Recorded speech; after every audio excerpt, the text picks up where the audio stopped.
The brothers gonna work it out. The brothers gonna work it out.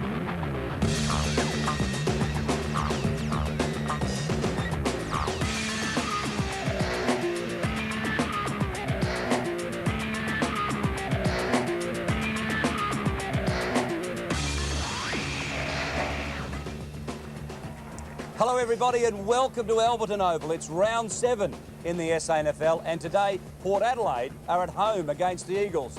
The Magpies, undefeated this year, face the Eagles, who have only lost one game the opening round of the season when they were defeated by Glenelg. Not since the 1994 Grand Final when Port Adelaide defeated the Eagles has there been this much hype over a Magpies-Eagles match. I hope you'll stay with us. We're live until 5, the big clash, the match of the day on ABC Sport. And joining us, Gary Window, our second Magarey medalist in this week's commentary team. Well, haven't you ever got a Magarey medal? No. You got close at one stage?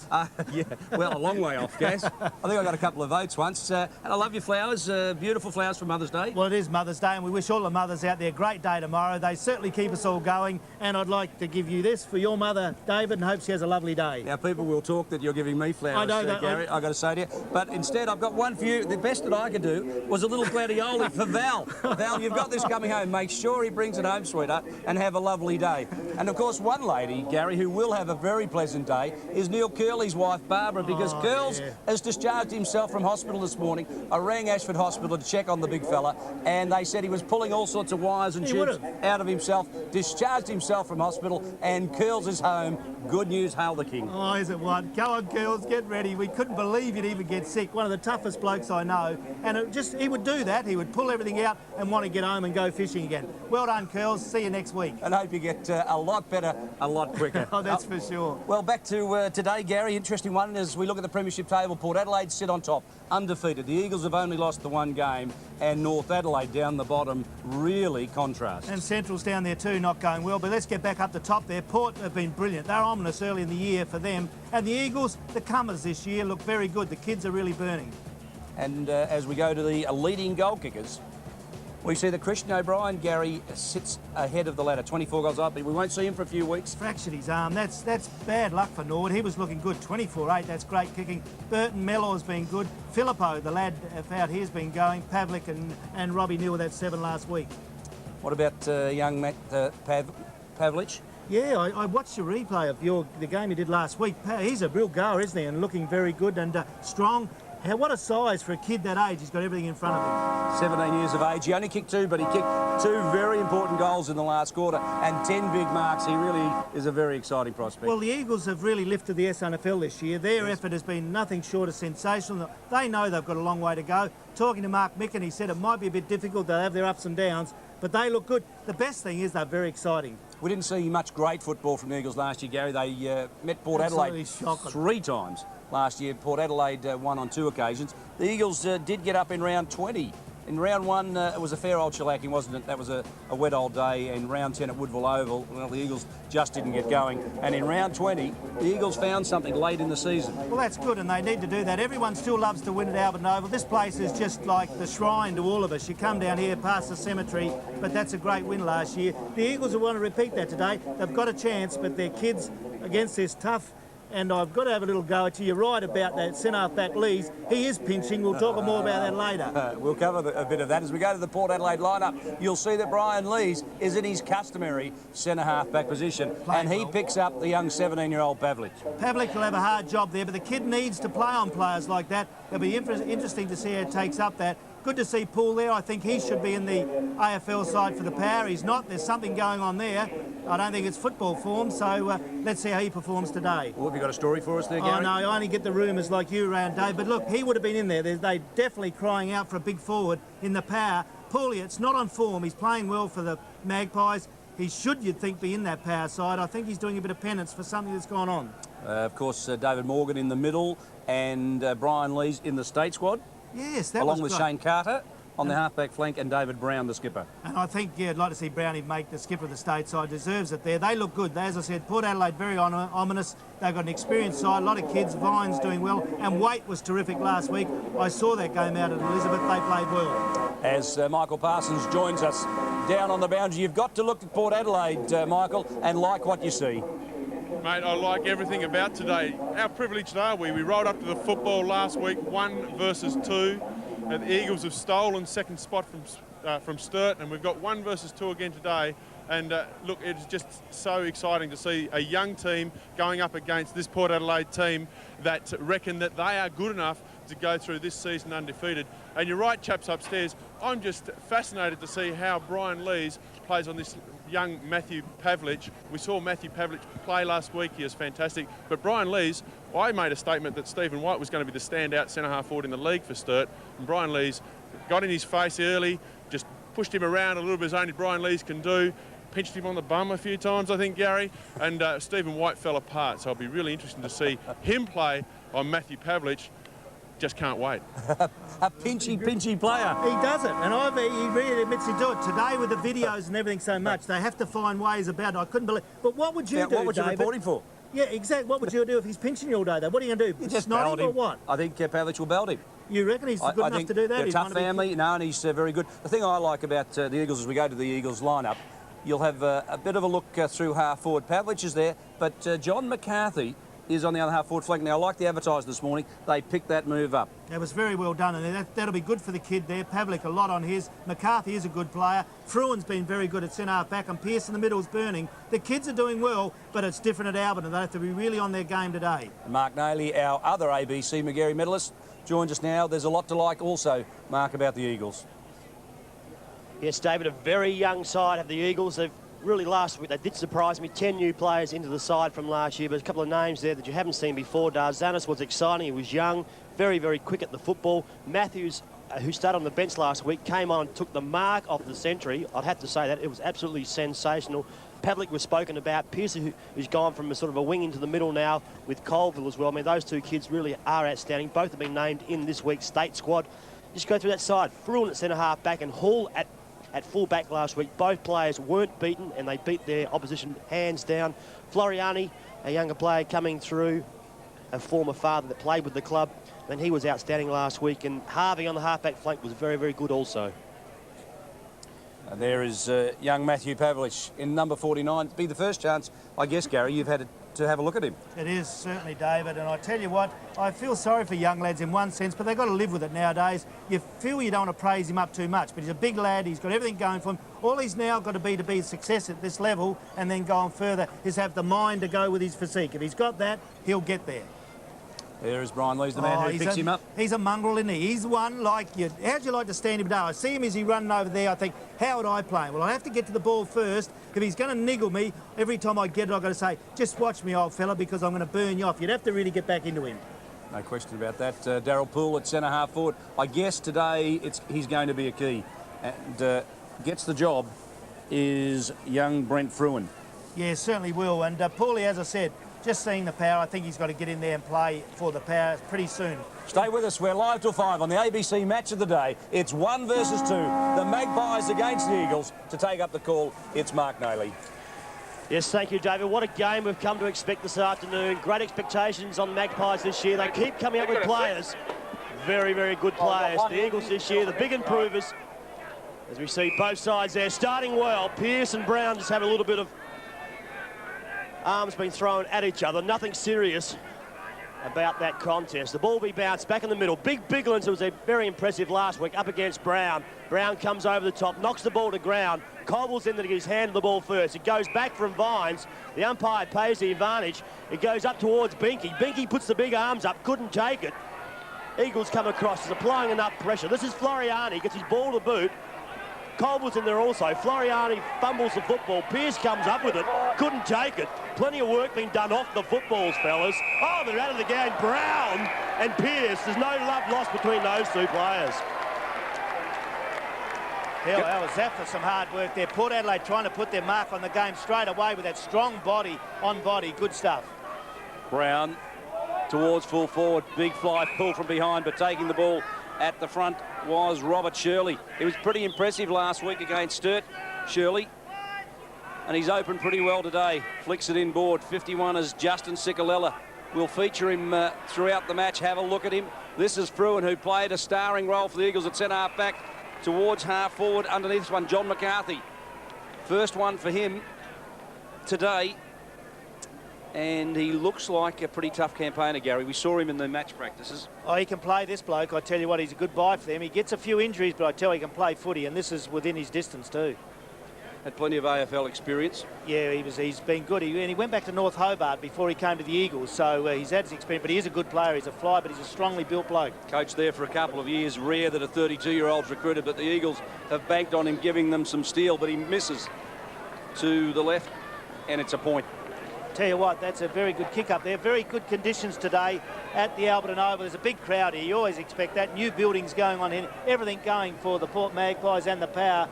But the conditions are beautiful. This will be a top game of footy. The Eagles have got to stay with them right through the game. Crows player Orman Allen brings the football back in. Goes towards Poole northeast. He's quick to get the ball to boot. Kicks out looking up forward for O'Loughlin. The first chance we get to see him this year on the ABC Sport. The ball's out over the line. Is his brother or cousin, David? Younger brother. Younger brother. Younger brother. It's only his second game for the Magpies. Not a bad pedigree, is it?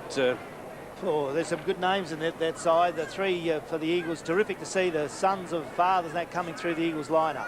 McCarthy flicks it out to Sikalella at the back door. Sikalella, who was prominent last week, goes around the corner underneath this one. Trying to grab it was Dempsey, who's in the lineup for Port Adelaide today. A few changes there as they come into the side, outer side of the ground. Beautiful crowd here. Albertson Oval, she's the home of footy nearly in South Australia. There's a lot of pushing and shoving over there, and the free kick will go to Port Adelaide. It's the home of tough footy, Gary, anyway, isn't it? Always has been. Comes out wide. Chance now for the Magpies to go forward. It comes in towards centre-half forward. Back there looks like Obbs. Couldn't take it. He does end up with the football. Good hands over the top. Goes towards the top of the square. Binky couldn't take it. Eventually ends up with Hall. Good mark by Hall. He's a tough customer, this fellow. As we go down to Michael Parsons on the boundary. Yeah, it's just an interesting move. All the talk we got before the game, chaps, about Pavlik and Lees. Mark Micken, thinking about it, has pushed him down to full forward for the start of the game to keep him away from Brian Lees early. Just wonder, Michael, you might give us a ruling on that. I just wonder whether it's not better to give him that baptism of fire anyway. It's always a tough one coming up with your first real physical encounter in a game of footy, David, and I think it's a good move from Mark Micken. Spiro Darzanos with plenty of pace, streaks away, forces it out wide. This is young Scotty Matthews. 16 games for the Eagles last year, and he knows how to take a grab, I can promise you, as this kid does. Pavlich on Pedler. It's not a bad matchup, really, for the Eagles. Very good, and I tell you what, that looked terrific. To see a kid mark in front of his eyes like that, especially early in the game. He does that. He plays in front. That's a terrific grab. Good for the Eagles. 15 goals for the season. What a stirring debut, culminating this week in being named in the South Australian state squad. And he goes short. Good vision and good kick. Darzanos had it all put out in front of him. Waite picks up the loose ball and drives it back towards centre-half forward. Underneath this one, Bigland's playing a kick behind play, and the fellow seems to be maturing. Brett Biglands, what a name to have too. It's a beauty, but that's an awful kick, and he's got that turnover. No good against Port Adelaide. O'Loughlin comes out with it. Quick hands and ball to Ashley. He couldn't get his boot to ball. Great work off the footballs, been supplied by both sides. Comes in again. Over the top was McCarthy, looking out wide. Play coming through, Chicarella. Couldn't get hold of the football. Good tackle there from Orman Allen. And the pack forms. The man in white will come in and ball up. Just the Eagles side of centre. Eagles one behind. They lead the Magpies yet to score. Bounce down. Out of the centre they go. Little kick. Ashley in front there. Tries to mark. Can't do so. Off hands. In there they tried to battle out. Floriani under a lot of pressure. Can't get it in. All the big strong bodies in there. You like your footy nice and rough. Another bounce down centre of the ground. There's the bench there for the Eagles. It's like Barker. Look, don't they all change as the team change every year this year. The Eagles 1 point leading Port Adelaide yet to score. And we've had 5 minutes into this first quarter on ABC Sport. Out of the centre again. Taken by Brett Biglands. High, comes to centre wing, grandstand side. Here's a race for the ball. Hard up, pushing, shoving there. That's allowed to go on. Oh, heavy body work off the ball, but that's good play. Over they go. That's a free kick to the Eagles. Goes the way of Matthew Whelan. heavy body work there, but very good stuff. He's hurt the lad. That knocked him around. That was a good, strong attack on the ball as Dylan for the Eagles to take it on centre wing. Gary, you reckon that was an attack on the ball from Carter? Well, the ball was close. Well, Michael, you were right on the scene. Dylan now puts the Eagles into attack. Goes down to that city end. Knocked away. Comes to the front of the pack. Brown reads it beautifully. Little Brownie gets it away. The handball was good. Port Adelaide trying to go through O'Loughlin. Played pretty well last week into the centre to find Lees. He's the intimidator in this side. Over to Vines. Running through the centre now. Vines long, half forward. Looking out there and can't find anyone in particular to go for. Good play behind the pack there. Taken by Young. Puts it towards the line. Can't keep it out. Wait with a chance. Handball's inboard, but they're out of trouble now. Through the Eagles. No, they've dropped it again and kicked off the ground. Shirley got the handball to Young through, and oh, there was a big swing by Julian Wade as he came in hard. And the Eagles are being tested early, Mark, no question about that. Oh, definitely, David. Just sense at the moment. The Magpies just believe they've got plenty of experience out there. A little bit of age on their side, they believe. Maybe a little bit of intimidation. We've seen it before from the Magpies. I've just come to expect it this afternoon that they will do that. But the umpires missed a free kick before. Bruin should have received a high tackle. What was this one for? Poole got an infringement in ruck. They're very ticky-touch with those ruck infringements, aren't they? Was pushed in the contest, and that's the way the umpire saw the infringement as Poole goes short. Out on the lead. Well done, Hall over the top on Binky. That'll be a good contest, Gary. We'll watch for that as Ashley gathers the ball in and the ball is forced across the line. Hall and Binky. That'll be a beauty. Hall played well last week, and so did Binky. Come good as the game went on, but he's a terrific mark. That'll be one to watch. Well, Binky only got, what, a couple of goals last week? Yeah. Wouldn't have been his best game against the Bulldogs? No, it wasn't, but he's still that good, strong marking forward that you need as the ball comes to half-back. Taken away by Vines for the Magpies. Goes short. There's Binky, what we're just talking about. He's grabbed it. Good mark in front, and he's only 30 metres out on a 45-degree angle. Good stuff. Yes, Binky really was exciting in last year's finals campaign, Gary. We've just seen him this year. He started with the Crows, and I didn't think his form was that bad. He was good, wasn't it? He was a target.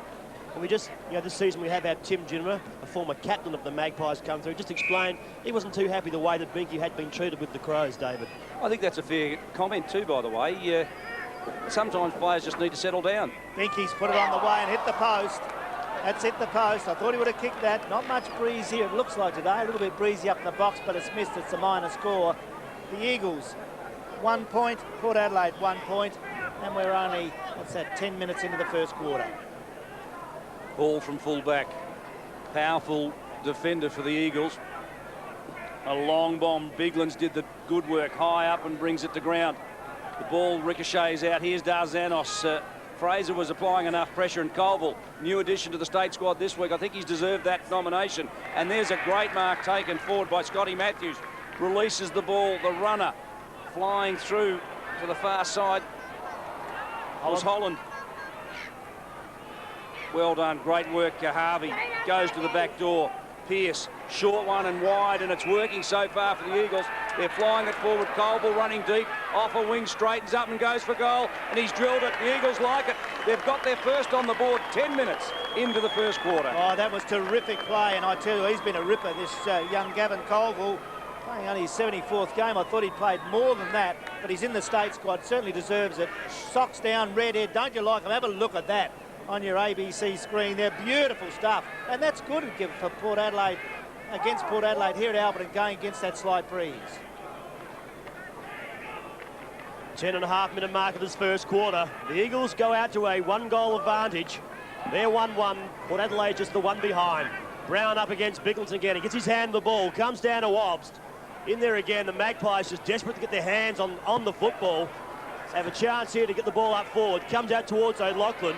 He goes with Harvey. Harvey just needs to keep it in. He'll head for the boundary line. He's tackled without the football and will receive the free kick. That was there. Is this the kid from Kilburn, Gary? Harvey? Yeah, I think so. I'll tell you what, he's looked all right too. 26-year-old. They've recruited selectively, the Eagles, and they look to have come up trumps with what they've got. They certainly have, and that's a good one. You can get them now there, especially that age grouping. Harvey from half-back. Lee thumps the ball away from McGregor. That's a good contest too. So there's a couple of young tyros, Pavlich or McGregor, and I guess Mark Micken reckoned that McGregor was the better matchup. Carter, who'll never be left guessing, forces it out to Lees, onto the left boot, just blasts into space. O'Loughlin couldn't quite get to the contest. McGuinness flies it forward. Well kicked. Binky unsettled by Hall. Great defensive work by the Eagles defender. And Shirley takes it to the line. Now the matches around town this afternoon. West and Central, not much in that, Gary. They're not getting a hiding anyway. Oh, shut up. Norwood and Glenelg, only a goal in that one. Glenelg really need a good showing today. And South 4 points ahead of North Adelaide at Prospect. And here at Albertson, it's the Eagles 1-1, leading Port Adelaide 1 point. A good start to this game. Very exciting, this Eagles side. They'll have their job cut out today, but they're putting in beautifully in the first quarter, getting the ball first, and Colville's got the free kick. I'm impressed with the way the Eagles are going about at the moment, and they're not being intimidated. They really are matching it with the Port Adelaide side in all areas. Nathan Young streaks away. A long bomb. This is the way the Eagles need to play. Oh, big fly McCarthy at the back door. Couldn't quite take it, but his second effort was very good. Carter got him. McGregor releases Darzanos. Skirting the boundary. Good shepherd by Pavlich. And long towards the goals. It'll lob right in the square. No mark taken for the Eagles. Coming through hard was Holland, but Waite was up to the contest. Pedler, quick kick forward and into space, but no man's land. Pearce just shepherds on the contest.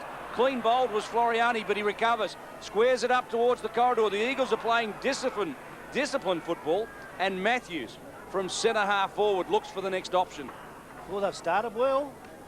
Long way to go. Matthews puts it in the right spot. Beautiful lead by the big fella there coming through. I shouldn't forget him, but Matthew Pavlik. When you see him, I can't believe he's that big for such a young kid. Terrific play, and he's grabbed it at centre half forward. Will kick from 50. Slight breeze into, but I tell you what, a good start by the youngster and a good start by the Eagles. Only early yet, though. I don't want to get too excited. Port Adelaide are known to hit back hard. They sort of tried to sort them out early with a bit of heavy stuff. The young Eagles so far keeping their nose right over the ball. Important kick. They've got to kick all these today. It really puts you down if you miss goals, especially set shots. Runs into 49 metres. Off the side it goes, just gone across to the right. It's missed for a minor score. Good start by the Eagles. They go to 1-2, Port Adelaide 1 point. It's just need to pick it up with Michael Parsons down at the boundary level. Just which way is the wind going, Michael? Yeah, it's definitely favouring the end to which Port are kicking, although it is a little bit across the ground. There's quite a bit of breeze out here, gusting around, but definitely an advantage to Port. Interchange too while I'm here, fellas. Brosnan come on for Morgan, one of Port's better players last week. Interesting, as Waite goes to Vines, the former Queenslander. 2 seasons with the Magpies and improving with every outing. Carter back in the state squad and ready to prove his worth. Colville came crashing towards the contest but misjudged it. Fraser releases Obbs to spend most of the time on the interchange bench. Good tackle, says Gary Window. Absolutely sensational tackle by Pearce. That's what they need to do. Can they keep it up? That was a brilliant tackle. This kid's been going well. Pearce wide, and he's got him out there. That's a good pass to find Colville and paid on centre wing. Oh, I like it, the footy down here. Look, they're all stirred up, throwing the arms around. If this stays close, it'll be a tip-top game. Colville now kick the first goal for the Eagles. Redheads, don't you like them too? Fiery always. Look short. They're using their brains a bit. That's a good kick out there. Free kick's been paid. Certainly has. Goes the way out there of Scotty Matthews, the lad that took the big mark last week. Skinny, isn't he? But he's a good player. Kicks it into the slot, but in the way their big Damien Brown for Port Adelaide has grabbed it. Yes, Big Brown will receive a 25-metre penalty here against the Eagles, just hanging on a little bit too long. No, he was playing on, and the Eagle player just ran across the mark, but Brown was clearly playing on. Brown, he looks towards the centre. He's got Lees out wide. Now, Pavlik has moved on to Lees, or vice versa. Lees has moved back on to Pavlik, but both players will be picking each other up. Chance here. This is Obst in the middle of the ground. Heads it out looking for Binky, their key forward. Binky couldn't take it, now ends up with a clever work there by Binky. Coming through with his big ones. He couldn't get his hands on the football. A chance here for the Magpies through Ashley. He's head down and tail up. Umpire will give him a free kick just outside of 50, maybe just beyond him. He gets up quickly. The umpires have a view of protecting the ball carrier, Mark, and I think that's a classic example of protecting the man who was making the ball his only object. Well, he got up quickly. Now just settles himself. Just starting to notch up a few gains behind him now is Mathley Ashew. He's playing his 44th game. It's a good kick. It's on its way. He's got the breeze from behind. Good mark from behind, taken by Biglands. That's a good start by the big fella, Gary. What? That's a crook old grab. Well, you're a rover. I know you're not going to get too excited with the big man coming over the back, but that was an absolute ripper. Yes, he's certainly showing a lot of the promise that he's been billed as having. This is Greg Dempsey. He always reminds me of Gone with the Wind. Big land, doesn't it? Yes, it does. Fair enough. Not now, my dear. As Holland goes to ground. Oh, stop kissing me. Get And away. Brown. That Mark Naley's an affectionate character, Gary, isn't he? He gives you a sloppy one every now and Tell again. you what, you always get a surprise in the commentary box with Mark Naley. For those of you at home, he is a disgusting human being. No question about that. What he does to poor old Gary Window. As we go back to the footy, and Holland thumps the ball across the line. Colville was there for the Eagles. As we go down to Michael Parsons. Yes, fellas, it was Mark Micken that actually made the move. Pavlich just come out to centre-half forward after he'd had a couple of touches at full forward away from the intention of Brian Lees. And it's very interesting to watch the trailing umpire. They've obviously talked about Lees' tactics, and he's just standing next to him and focusing his attention right there. Ashley gets a little kick away in the centre half forward. They battle hard through the ball, can't get up. McGuinness couldn't get it. Good play by the Eagles, trying to force it out. That was the person of Harvey. He couldn't get it out. That's still at centre half forward for the Magpies, battling, pushing the ball forward. Oh, it's a tough game of footy at the start. Who's going to break first today? Carter's got it. 35-metre kick, goes into the full forward area, pulls there under it. Tough, hard, he gets out, brilliant play. Over to Brown, it's touched off the boot. It goes in towards goal, but it's a minor score. Rushed through by the Eagles' defence. Good defensive work there by the Eagles. They kept the pressure on their big pull. He tried to use his big body to get past it. He got the handball across there to Brown. Brown couldn't finish it off, but good work by the Eagles once again. Ball from full back. You could just feel the tension at Albert, and the crowd just holding the anticipation, yet they're just looking for something to break and to get behind their club. Biglands, who's worked hard so far, forces McGuinness across the line, and McGuinness just let him have a little extra. Oh, I like it, I like it. Footy's got to be like that, doesn't it? Where it's fair dinkum, having a go, especially down here at Alberton, but the Eagles, a long way to go, but a good start. There's the throw-in, big Damien Brown. Did well last week also, gets it away to Julian Waite, the handball on to Brown. Always does something with the ball, gets a scrubby looking kick into half forward. Beaky tries to tap it over the back, can't do so. Pearce, good play, Sicalella's got it. Goes wide, Colville, oh, he runs on the ball beautifully. I love it, he's through the centre. Great handball, McGregor, long, hard to fall forward. Who's up there? No one, knocked away by Pedlar's good play. Comes to ground, the Eagles still a chance, there's three of them there. Good play by McCarthy. Dillon's got it. Dillon on the left foot, who's he found? No one, Ashley in there. Oh, very tiring work, Denzanos has got it. Under pressure, gets it away to McGregor, they're still there. Handballing away, Sicalella's got it. Long, screwy, goal front, it's going. Who's there? Port Adelaide, taken by Lees, good play. Great work there by Lees. He made some ground, got back, took the good mark. A chance here now to build up for the Magpies. They go on the outer wing. It's their captain in Brown. Dan Zanos nearly got to him. Some good work here by big fellas in Brown and also Biglands. The Eagles again through the defensive half back go towards the centre of the ground. Chicarella again picking up possessions at will. Takes two bounces. As an Eagles player being put down behind play. We'll keep an eye on that. Good mark there by Orman Allen. Oh, that was heavy work on Danzanis behind play there. He's a bit sore, but he's up. They're a young mob, aren't they, the Eagles? Lee's down as well behind play. We'll get to talk to Paul Northeast at half-time. Stay with us. I think you'll enjoy what he has to say as Carter releases the ball to Vines, who spears it forward into space. It seems to be an instruction. Either that or he comprehensively missed Binky on the kick.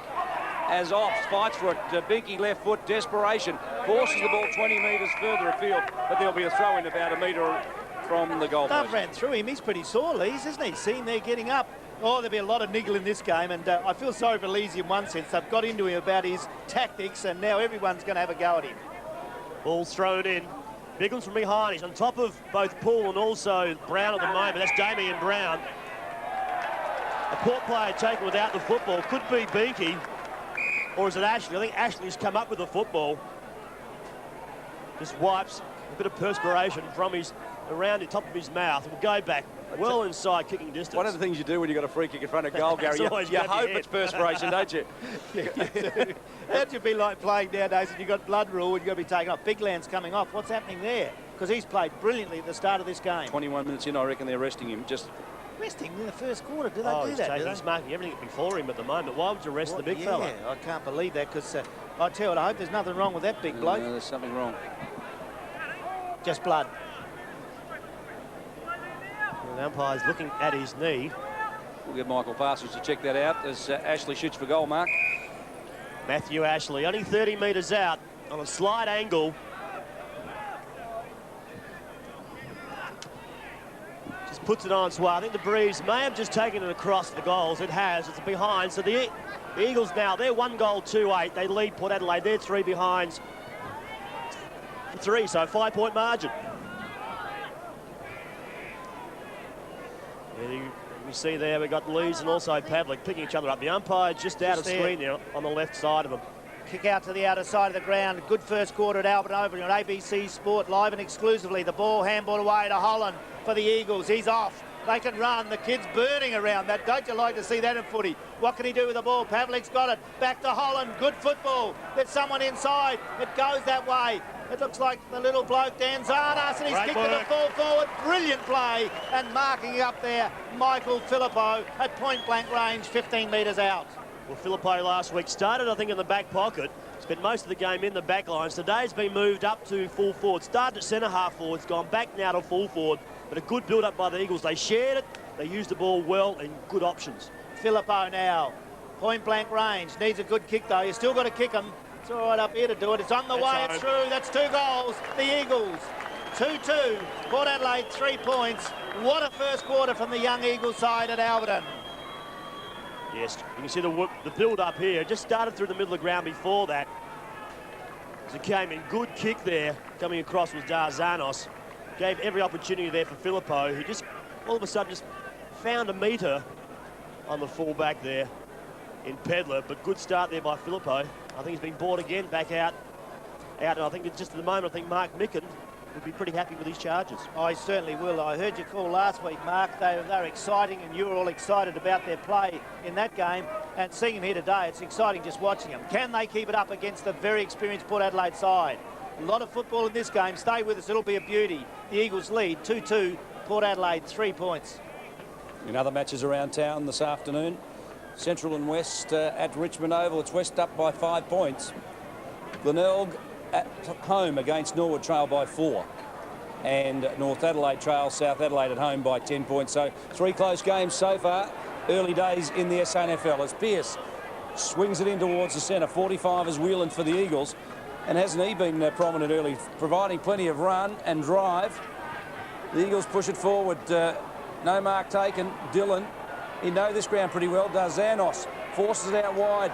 Pierce to Filippo. They're linking up beautifully, the Eagles. It's a long bomb into the forward line. 1-on-1 contest, and Orman Allen was up to it, Gary. He certainly was. That was good play. He's grabbed it terrifically in defence for Port Adelaide. It's out of play. They're just not getting a chance to use the ball properly yet, Port Adelaide. Under a bit of pressure. They're used to that, though. The Eagles 2-2, leading Port Adelaide 3 points. Throw-in the left half-forward flank region for the Eagles. Beautiful conditions at Albertson.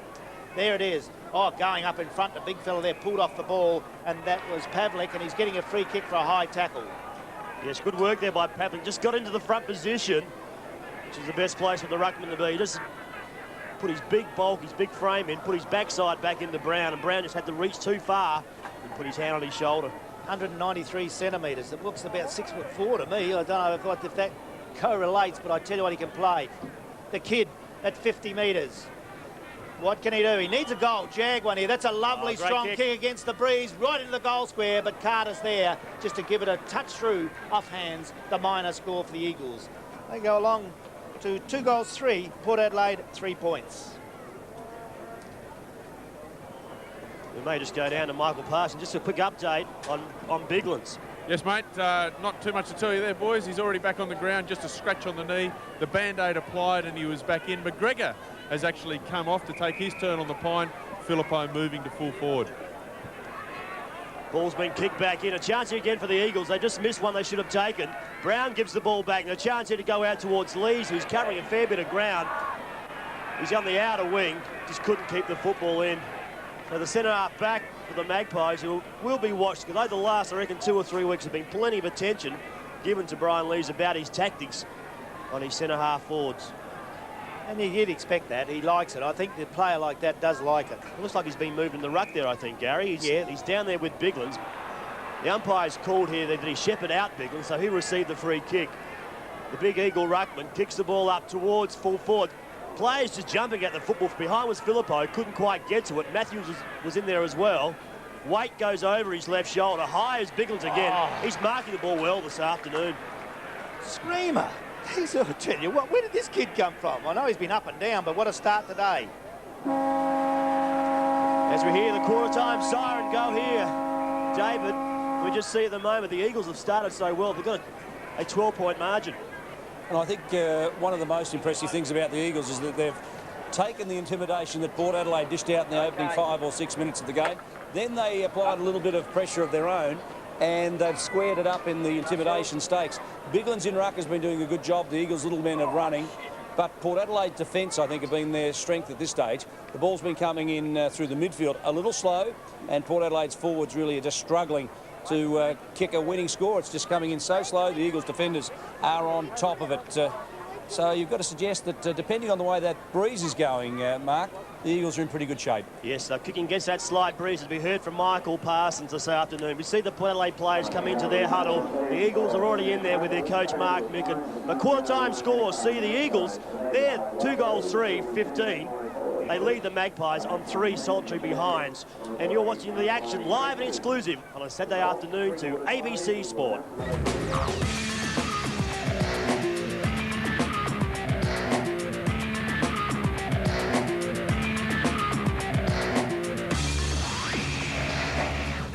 Well, I hope you're enjoying this match at Albertson, and I promise you it'll be a tough affair all day if the first quarter is anything to go by. Generally at this time we have a look at some of the new players, but today we're going to have a look at one of the older players. It's Julian Waite, the exciting Port Adelaide wingman. I actually came across from the Eyre Peninsula as a under-17, under-19, played a bit of footy during our buys over there, and then finally moved over in 1993. Follow a bit of cricket, don't mind the odd punt. So there's a very good feeling around the club at the moment. I guess at Port Adelaide you don't accept losing down here, and the coaching staff don't, the players don't, and the supporters don't. So that's what we aim to do each week, is keep winning. Very professional, no nonsense. He's a very good coach. Some similarities to Jack, but yeah, a very good coach. The last 2 weeks I've put together a more consistent 4 quarters, I suppose. So that's been my aim. After a bit of a injury during the off-season, I didn't do a lot of work, so yeah, it's been good. There's been quite a few, I guess, at Port Adelaide. There's been a lot of good players. I suppose Stephen Williams as a coach, John Cale as a coach, perhaps have had the most influence lately, and I guess before that, my father, I suppose. I guess to play the full season without any injuries, and the ultimate goal is to win the premiership. Julian Waite, the leading possession kick gatherer on the ground, 7 kicks and 3 handballs. He's finding a bit of the ball, Gary. Oh, he's certainly what. I tell you, he's playing a ripper of a game. But I just think at Curly, we talked about him before, Curls, Knuckles, old man, and you'd be loved to be down here. It's really on, and Porter getting a bit of a hiding at the moment. I think this is the sort of game that Neil Curley would be sitting at home at East Bedford Park home. Is he still living down there? Yeah, he'll be there watching today, no worries. He wouldn't be missing any footy, that's for sure. I bet you Barb will have the toast and the tea out. He certainly looks after him. Barb, more drinks, more food. She needs help down there. Well, back to the game, Gary. I thought opening, I thought the Eagles were just struggling a little bit early. Then Gavin Colville gathered that ball and a great running goal. And I think just at that point, he provided enough spark for the Eagles, and they seemed to go on. They certainly did. And the other one we must mention is Big Lands. He's not in this part of the play. Big Lands, Sicalella's been good. Colville, Pearce, their number 13, has been terrific. But I've been there, the way they've sort of got into their game's been great. And this Colville running into the open goal, but that's good play. He's a good player, this kid, and he'll be a good player in the stateside. What about some of those tackles that we saw earlier? Julian Waite applied a big one, and I thought had that connected, he would have been in all sorts of trouble. But then Adam Pearce got a hold of Andrew Obst, and I think the Eagles thought that they were going to match the Magpies blow for blow. It certainly did. There's a good kick in there. Obst, this is the one there, tries to get away. Have a look at the pace of that tackle. And tackling's the hardest thing to get all your players to do. That was absolutely brilliant, and the turnover's very costly. Beautiful tackle, wasn't it? Now, who do you think is ahead in the ferocity stakes or the intimidation stakes? Well, I think Port Adelaide, they don't really worry about it. They start off and see how it's going, but I'm glad the way the Eagles have ridden it out. They look good. They're a young side. They know they're going to cop it here, but they've weathered the first quarter. Now the fair dinkum work comes. Can they last for the next quarter? Michael Philippou started the game on the interchange bench, came on late in the quarter, and you just sense when he's in the forward line he's a little more comfortable than he is perhaps in defence. I think he's got some talent, this kid, and I like him. I've seen some of his games before. He can do that. He's got good talents. He seems to have a few leg injuries at times, but I like the lad, and that was a good movement there to grab it in front of the eyes. He loved it, and he went back and kicked a good goal. But the Eagles needed that. Going against that slight breeze, they've looked pretty good. Now, his brother Sam is the full forward for Port Adelaide, not playing today, out with injury. He's been good. His younger brother, Jason, is kicking all sorts of goals for the Eagles under-19s. Well, that under-19s and under-17s have been terrific for the Eagles, and that's showing the value out there today, David, isn't it? Them kids, I tell Port will have to get their game going. They will. They'll hit back hard, but the strength and the run of those kids at the moment has been terrific. I think you'll enjoy it in the second quarter. It will be tough as we go to the scoreboard at quarter time. It shows the Eagles 2-3, Port Adelaide 3 points. Terrific start. Those two goals are vital. I can't believe that Port Adelaide, the way they've played this year, haven't kicked a goal in their first quarter. Philippou and Colville there with a goal each. Mark Nailey's been poring over the stats with his bifocals. It's become famous.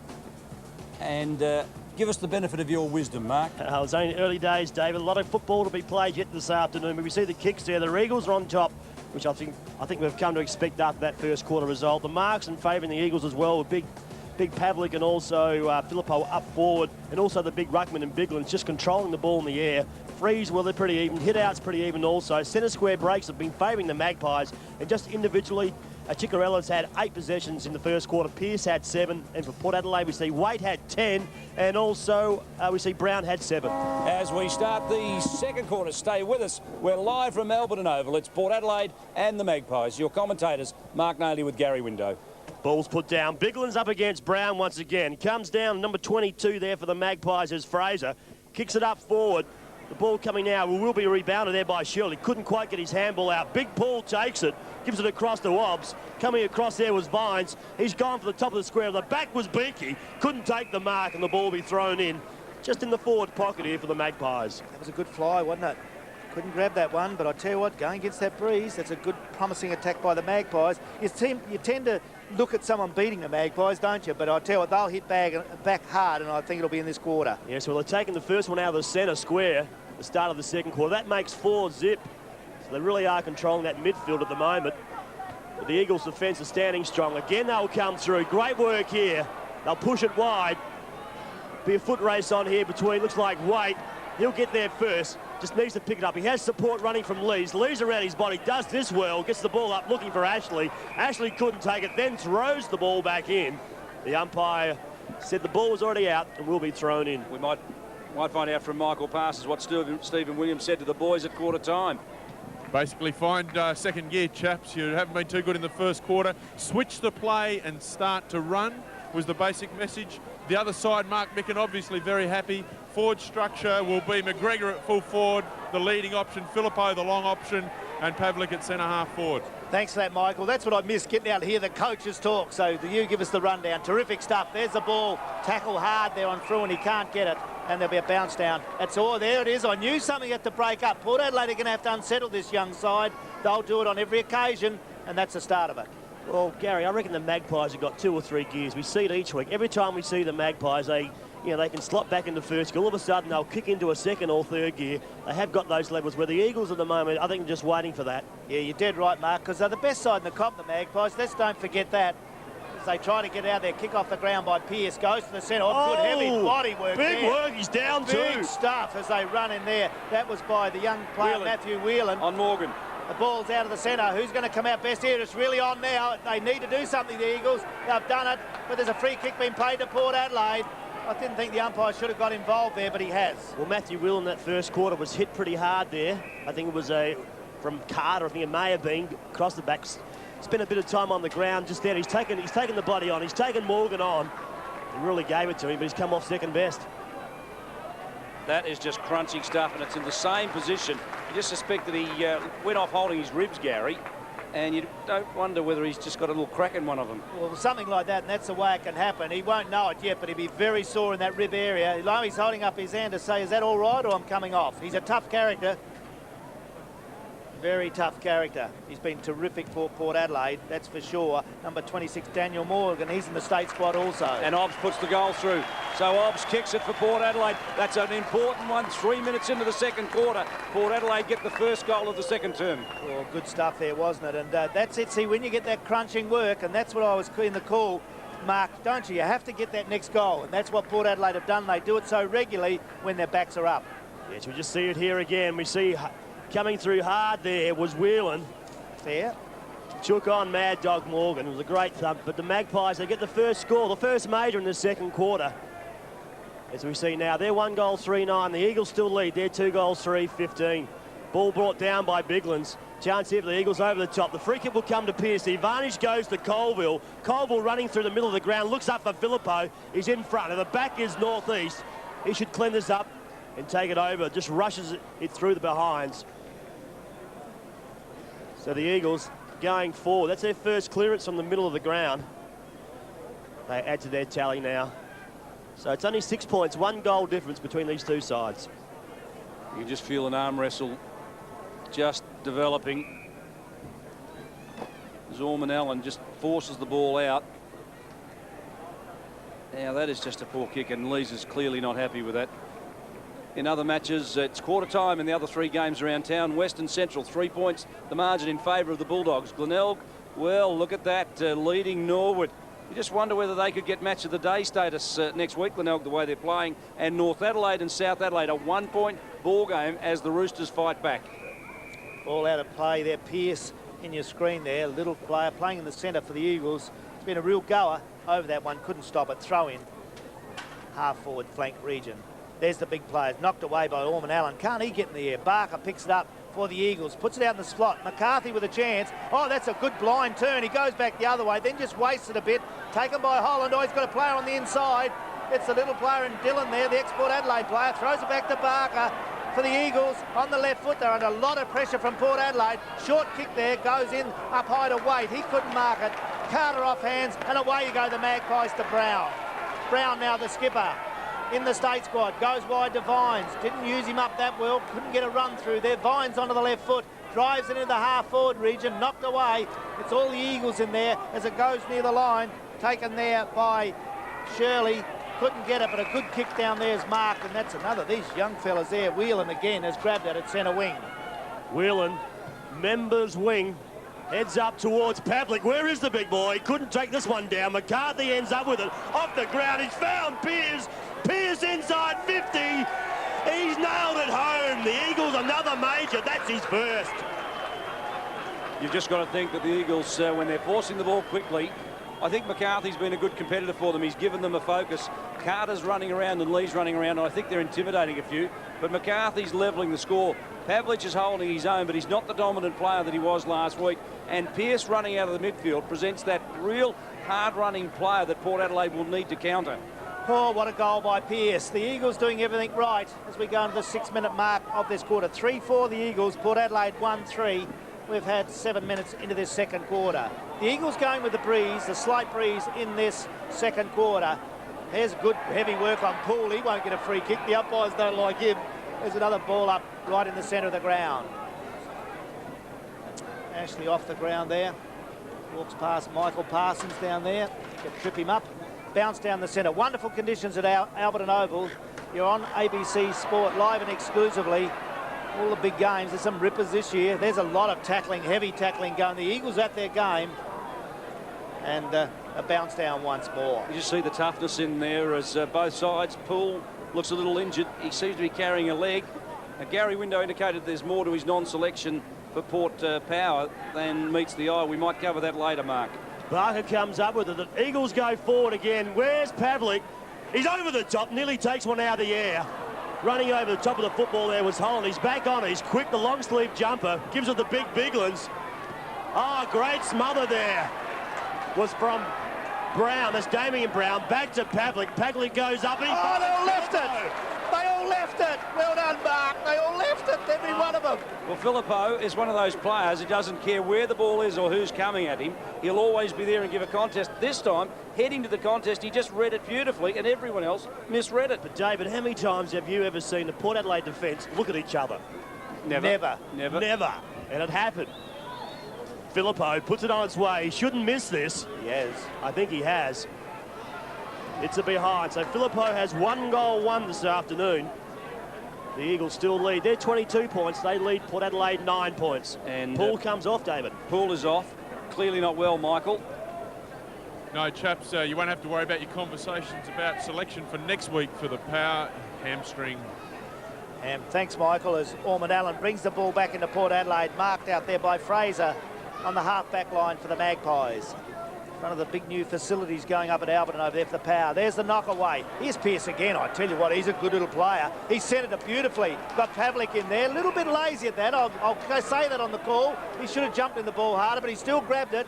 Goes into the full forward area. The Flyers are all there. Off hands, back of the pack. Pedler with a chance. Oh, Dillon, great tackle. Great tackle. The ball's out of play. Throw in the left forward pocket. I think that's the area that the Eagles have improved this year, is that when the opposition sides have got it, they're really challenging hard and running hard, and their tackling, I think, is the big feature of their improvement. Comment there, David. Mackay. Are you Mackay or Mackay? I heard that. I'm a Mackay. Yep, they change all the time with that name, don't they? Even the AFL, I hear it all the time. It's the ball's in the pocket. Knock away. It's Port Adelaide to get out of trouble. The short kick comes into the centre wing area, over the player's head there in Holland. The ball's out of play. Harm. The Mackays, like Andrew, they're the rich ones. The Mackays are the poor ones, Gary. So I won't ask you for that few bob I need. Fat boy DB. We can't have a Saturday afternoon with ABC Sport without him. Big Biglands takes it out of the air. Coming out will be back to Filippo. Filippo around his body, goes up towards Filippo this time. That was Floriani before, kicking the ball up to Filippo. He's still in there fighting hard. Over the top is Ormond Allen. He gets shirt-fronted. The Magpies defence and Carter's first there just to add a little bit of pressure. Filippo Mark was not happy. He thought he was held by the legs and couldn't get to the contest. He was also angry at the umpire and frustrated. The umpire didn't see it, and I think he was just remonstrating with Trent Ormond Allen when he gave away, really, a silly free kick. Ormond Allen now drives the ball long to the outer side of the ground. They can't mark out there. Oh, that's a pretty ticky touch, wasn't it, I suppose? But fair enough, he's there. Over to Morgan. Good to see him back playing for the Magpies, and hard. Kicks it to centre. Knocked away from all the players. They're battling hard. It comes to Barker. He's got a chance. Can't get over it. They go through there. Fraser's got it. Good handball. Wade over to Ashley. Over to Brown. I was going to say put down your glasses, but it's wide. It's offline. It's through for the minor score as the Magpies try to hit back. They go along to 1-4. The Eagles 3-5, and we've had 11 minutes into this second quarter. Real danger signals there for the Eagles, because Port Adelaide were running straight down the corridor. Plenty of free men and nobody charging at them to clean them up. Hall, the fullback, will bring the ball back, and he's looking for a bit of movement. Fruin goes towards from centre half back to the outer wing. The kick wasn't good. Barker will go up against player here in Morgan. Comes out. The Eagles come up with it again. The ball's just chipped forward. They'll run through here. The handball over the top. Comes across to Pearce. Pearce has time on his side now and space. Has 2 bounces. Will be taken now by Ormond Allen. He runs into a wall of black and white jumpers. Goes over the top. Northeast should clean this up. He does. He takes it. We'll get the ball moving quickly. Comes out wide. Puts Pedler under a fair bit of pressure. The kick's not good there by Pedler. Eagles have numbers around the football. Holland gives it away. It's Floriani take it. Floriani chips it up looking for Big Pavlik or McCarthy there. The Magpies defence stands strong. They kick the ball back. Ashley will go here. Binky goes back with great courage. Couldn't take it. Floriani's in there again. He just handballs the ball out quickly. Carter's in there, put a fair bit of pressure on. Holland comes up with it. Has time to take a bounce. He does that. Where's the movement up forward? There is from Filippo. Great kick there by Holland and a great mark by Filippo. You know, I was just about to say, Filippo was out of the contest. He headed off in the other direction and realised the kick wasn't going there, chopped back and made a lead deep into the pocket. One of the things you've got to worry about is when they give the ball to a player deep in a pocket. Yeah, it is. It's a good comment there, David. Filippo was 100% right. He went out early. He goes around. A great kick there by Filippo. I think he's goaled it. We'll wait on the umpire. One finger up. Not good enough. Well, you cross-eyed or something.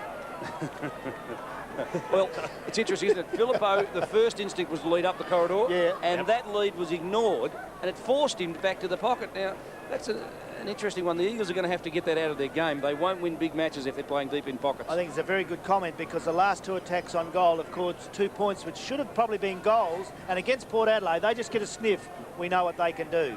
Ormond Allen to bring the ball back into play. Top game of footy at Albertson Oval between the Eagles in second position playing Port Adelaide in that top position. There's the kick, off hands the back, and here's Brown. Doesn't he do that beautifully? Reads it better than anyone else, the little bloke. Goes long to half forward, knock away, comes to the front of the pack. Numbers there for the Eagles. Floriani's got it. He's hammered into the ground. Gary, it looked good, Brown running away, but there's not a coach in the country who'd be happy with Brown sitting at the back of a pack. They say that, David. I don't agree. I tend to think you've got to have the one or two that can do it, especially a bloke with experience like Brown, because the numbers were around the ball. Brown knew that could happen. Out it comes now to McGuinness. He goes goals. That looks a lovely kick off the boot, but offline. Through for the minor score. Port Adelaide get their 5th point. They're 1-5, trailing the Eagles on 3-6. We may just get down to Michael Parsons and see both coaches, Michael, making some changes. James has just come on from McGregor, gone straight onto Brian Lees at centre half forward, and O'Loughlin waiting to come on, and I'm not sure at this stage, fellas, who's going to come off. It's kicked out by Hall once again. Magpies have the number at the back of the pack. Opp should clean this up. He does that. He needs support. Great tackle there by James, who's just come on. Going back, number 44 is Big Damien Brown. Free kick to Port Adelaide. Didn't like it, but it was there. Michael Parsons on the boundary, not knowing who's coming off. Now, Neil Curley, if he was down there, he'd be making the moves and making them happen. He makes them happen, that's for sure.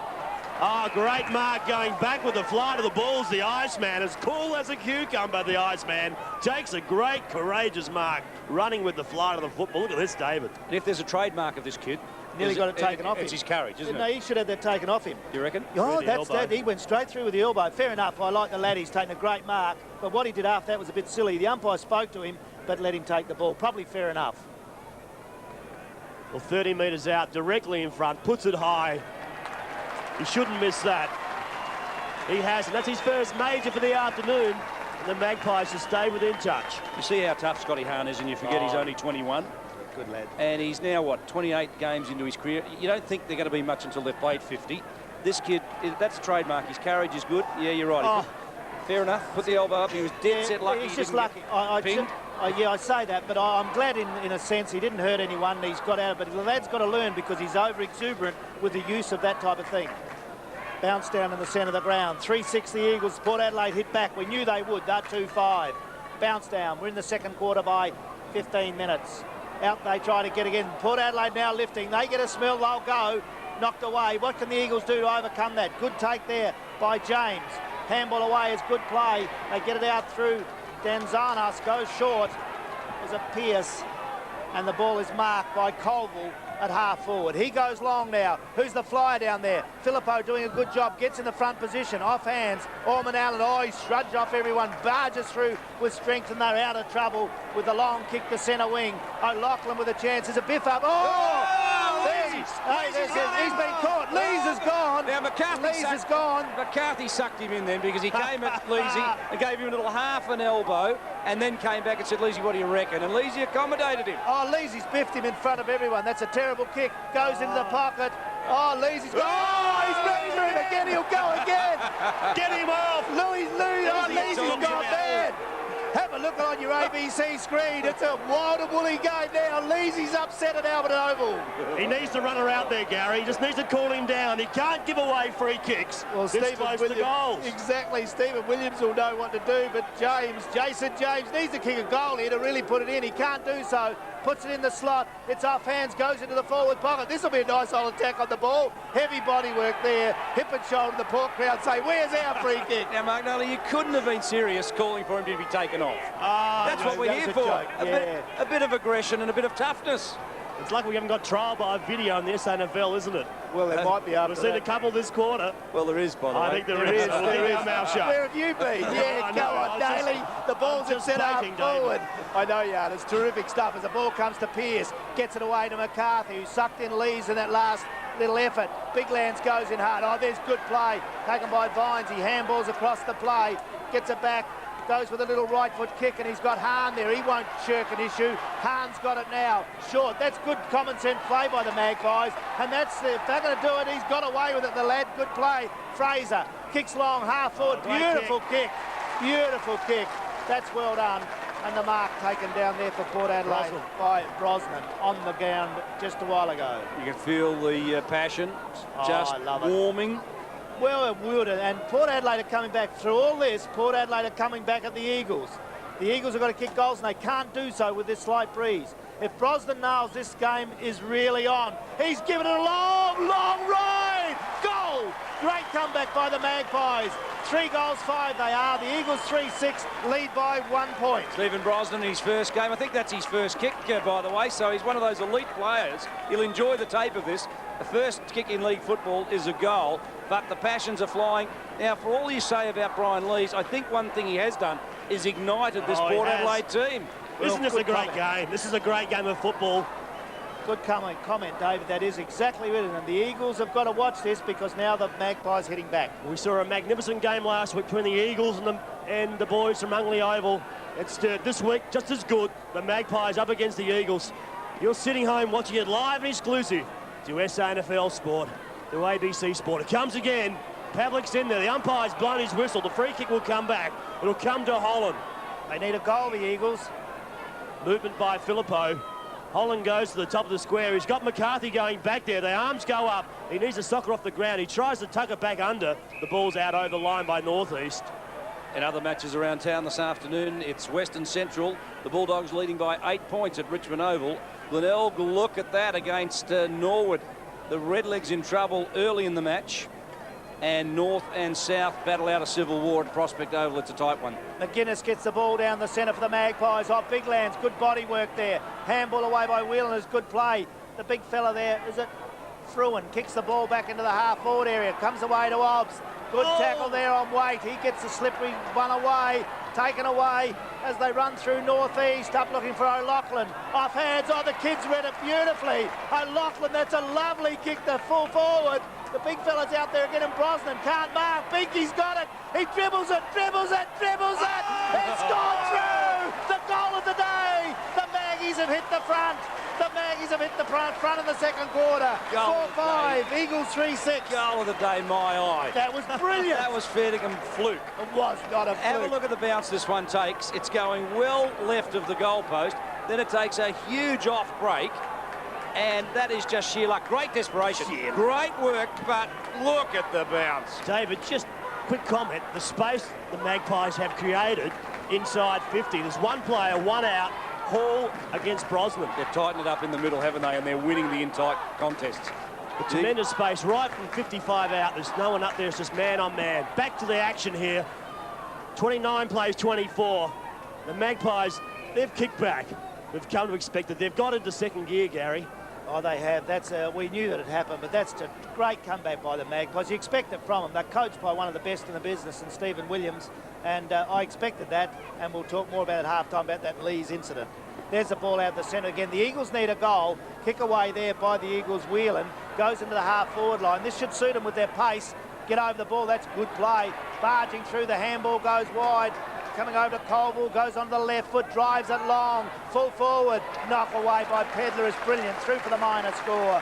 Good play by the Magpies. They've lifted. This game's alive at the Albertson Oval with Port Adelaide 4-5 leading the Eagles 3-7. I think that's the difference, isn't it? Port Adelaide's defence really have just taken the bit between the teeth, and they've got the juices flowing. North East sporting that new hairstyle. Looking more and more like Kramer, isn't he? Ball comes across. It's chipped out forward. McGuinness, who's been in good touch over the last fortnight. Ball's hit towards the boundary line. He'll see it out over. Vines is in there. Couldn't keep it in. Ball be thrown in the Foss-Williams family stand.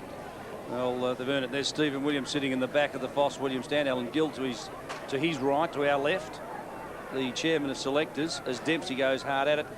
And you think about the dynasties in football, Gary. I don't know that there's a bigger dynasty than the Williams dynasty in South Australia. Not in my mind, no one ever. And Foss was absolutely brilliant, and I've been grown up with that. And as a dynasty, you always knew it was going to be there with Mark, Stephen and Anthony. It's absolutely a wonderful family in South Australia.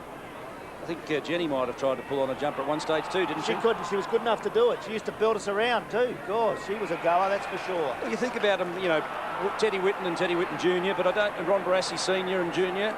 You just wonder about all the other dynasties. I don't know that there's any that have gone three generations. The Oties here were brilliant too, but the Port Adelaide one with Foss-Williams, that changed football in this state for the better. Lee sockers the ball forward. Fruin comes out hard, wanted to take the player on, should have gone for the footballs. Plenty of fighting to get hold of that little red nugget this afternoon. Neither side can come up with it. Great crowd here this afternoon. They're enjoying this football. The Eagle supporters have come out of the woodwork in the last couple of weeks. They're seeing a much improved side in 1999 as compared to last season. The Magpies by 4 points. We played 23, nearly and a half-minute mark of this second quarter. Ball's thrown away. Umpires missed that, or has he? I think it will come back. It does, Gary. The ball will be picked up by Barker. Handball's away. The Eagles need a goal in this second quarter now. They're not using the ball as well as they were. Pavlich there. No, it was McGregor over the back. Port Adelaide are playing beautifully in defence now. Waite, one of the better players on the ground for the Magpies, drives it long to half forward, pushing and shoving there. It's going the way. I thought it was the Port Adelaide side, but it's going the way of the Eagles in Fruin, the centre half back. Had a good game last week. Battling a bit today, but it's a tough game of football here at Albertson Oval on ABC Sport. He had a game last week where he cut Stephen White just completely out of the game, Gary, and I think that went a long way to the Eagles winning. McCarthy up there, hasn't taken a mark yet, I don't think. Comes down to Ox. He gets the kick away for the Magpies. Goes into the forward pocket. They battle hard for the ball there. The youngster there battling through. Can't get it away, and that was in the forward pocket. Brosnan was it again. I'll tell you what, he got it over. Brown's got it. Gets a handball away to Binky. Doesn't miss these. Have a look at that. Long, straight. It's a goal. That's his second. Port Adelaide in this second quarter. What a comeback. They've done it beautifully as we get near the end of the second quarter. 5-5 Port Adelaide. The Eagles 3-7. Well, you just never can rule Port Adelaide out. They were down and out. Well, not out, but they were certainly struggling. Now with just a bit of team play, slick hands in close. I think they're in close game so far as proving better than the Eagles. They've congested the middle of the ground. They've got their runners around the contest. The Eagles were running freely, running to space, and Port Adelaide somehow have been able to congest it and have just got on top. 5-5-35. Plays the Eagles 3 goals, 7-25. Good knock there by Brown. The Eagles defence. Cobble's taken high without the boot on. In there also is Obbs. Couldn't take hold of football. Sitting with him is Holland. So the man in white will come and start proceedings once again. We played 25.5-minute mark. It's a 10-point margin. A great fight back by the Magpies in the second quarter. Ball's up. Biglins will take it with Brown. Brown takes it out of the air. Soccer by Biglins. Couldn't connect. O'Loughlin with sure hands comes out. Gives it to Brown. Brown goes out with further to Waite. Waite kicks it up. Floriani should have come through with that. Two Magpies players and O'Loughlin clash into each other. McGuinness, good hands across to the Iceman. The Iceman puts it on its way. It's a 16-point margin, and that's his second. Well, Scotty Hand gets his second, but have a look at the work in close. The very quick, skillful hands where the handball from short range. Well, there's one, bang. There's two, and it just releases it out to Hand. And the Eagles are running to the contest, but Port Adelaide are getting out of the contest. And Port Adelaide are the masters. When it gets tough in close, nobody better. As we go down to Michael Parsons on the boundary.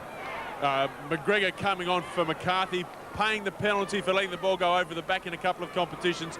Mark Micken looking for that body-on-body contest in the forward 50. Port Adelaide 6-5, leading the Eagles 3-7 on ABC Sport as it comes out of the centre. The Eagles need a goal, but Port Adelaide have lifted. We knew they would.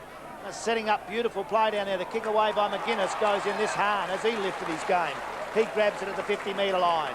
Kick 2 already in this second quarter, and we'll line up from 50 again.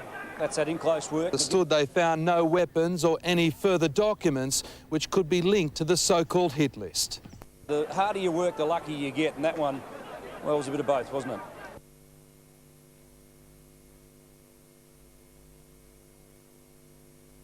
Just fades at the last second, goes through for the minor score. Port Adelaide 6-6, leading the Eagles 3-7 as we get near the end of the second quarter. Mark, we're used to seeing Scotty Hahn as a defender, but he's one of those rare players that in 27 games averages a goal a game. Yes, he's been good. I like his style of play. Mark nearly taken by Biglins, but you can just see at the moment the Magpies have numbers around the football. They're bashing and crashing at all costs. Nearly taken by Barker. The kick's got up there. They really are running in numbers. Over the top goes Mad Dog Morgan to the captain. The captain puts it high. I don't think he's brought it back far enough. Another behind. So the Magpies now, they move on to 6-7. They still lead the Eagles there 3-7. David Brown has had a couple of shots for goal. He's got a couple of points. So a bit like last week where he kicked 2 points against the Bulldogs. I think he did get a couple against Sturt the week before, but he is dangerous around goals. Certainly is. There's a... Oh, they're contesting well. Big Land's there with a chance. Colville's done beautifully there. Gets it over Sikalella. He throws the ball out to himself. Everyone's called holding the ball, but no one had him. He still runs. Gets a right foot kick away. Goes long in there. They're doing well with Dylan on the end of that. 28 minutes gone. They'll need to get a wiggle on here as Dylan now kicks long. Half forward here. The Flyers are all there. Offhands to the front of the pack. They can't get it out. The big fella in Pavlik there drives towards goal. That looks like he's jagged and it's bouncing. They need a bit of luck. He's done it, the kid. He's whacked it through. Great goal. I was just about to say, Gary, one of the things the Eagles really have struggled with today, they haven't had McGregor firing, Pavlich firing, or McCartney firing. Their big three fellas in their forward line really haven't given the sort of impact in a match that they wanted, and even given them that fierce contest. Now, at that ball, Pavlich was down. You'd really look for your big fellas to be up. But it worked out for him in this occasion. But I think structurally, the Eagles need him flying for balls. Yeah, I think it's a very good comment, but that was a great goal. They needed a bit of luck, the Eagles. It was just starting to get away from them. That one will give them a bit of a hope for the third quarter. Back to a 12-point margin. Bigland's all over the top of Brown. Maybe should have been penalised. And we just see the Eagles players now quick to get in there. But down at ground level, Michael Parson, the action really is hotting up. Hey, mate, there's a good game of footy going out there, and I've got some kids behind me ready for a fair game of footy too, all the way from Cooper Pedy to participate in the half-time midi-league. Say good day, kids. Just shake them down there, Michael. See if they've got any opals on them, will you? Isn't it great to see the country kids being given opportunity here to come and show their wares in front of a good crowd here this afternoon. We had to be in the vicinity of around 4,500 to 5,000. You see Waite comes through with it, taken out by Biglands as he kicked it. Coming across with Floriani, needs to find the boundary line.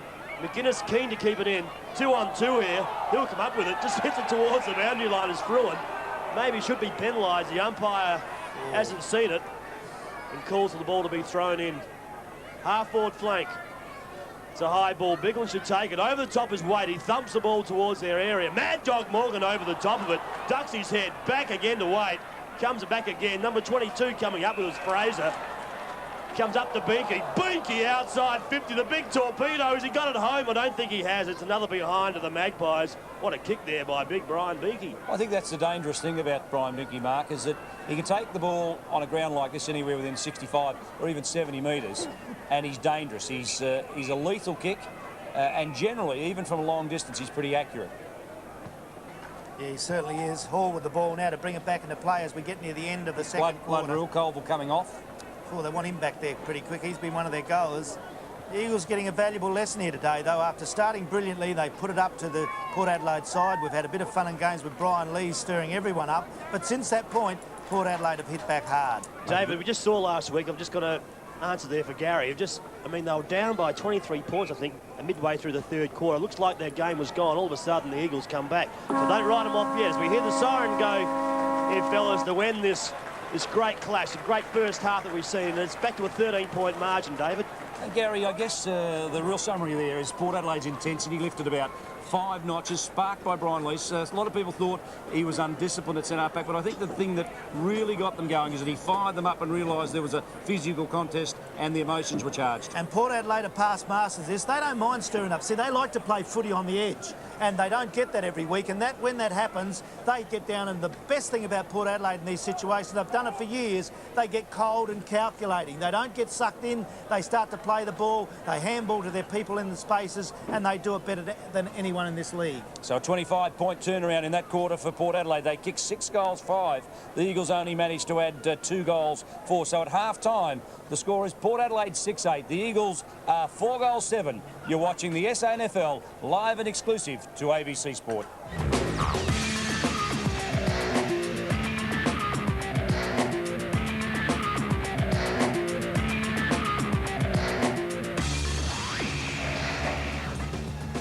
Well, we promised you at quarter time it'd be a tough affair, and I think we delivered.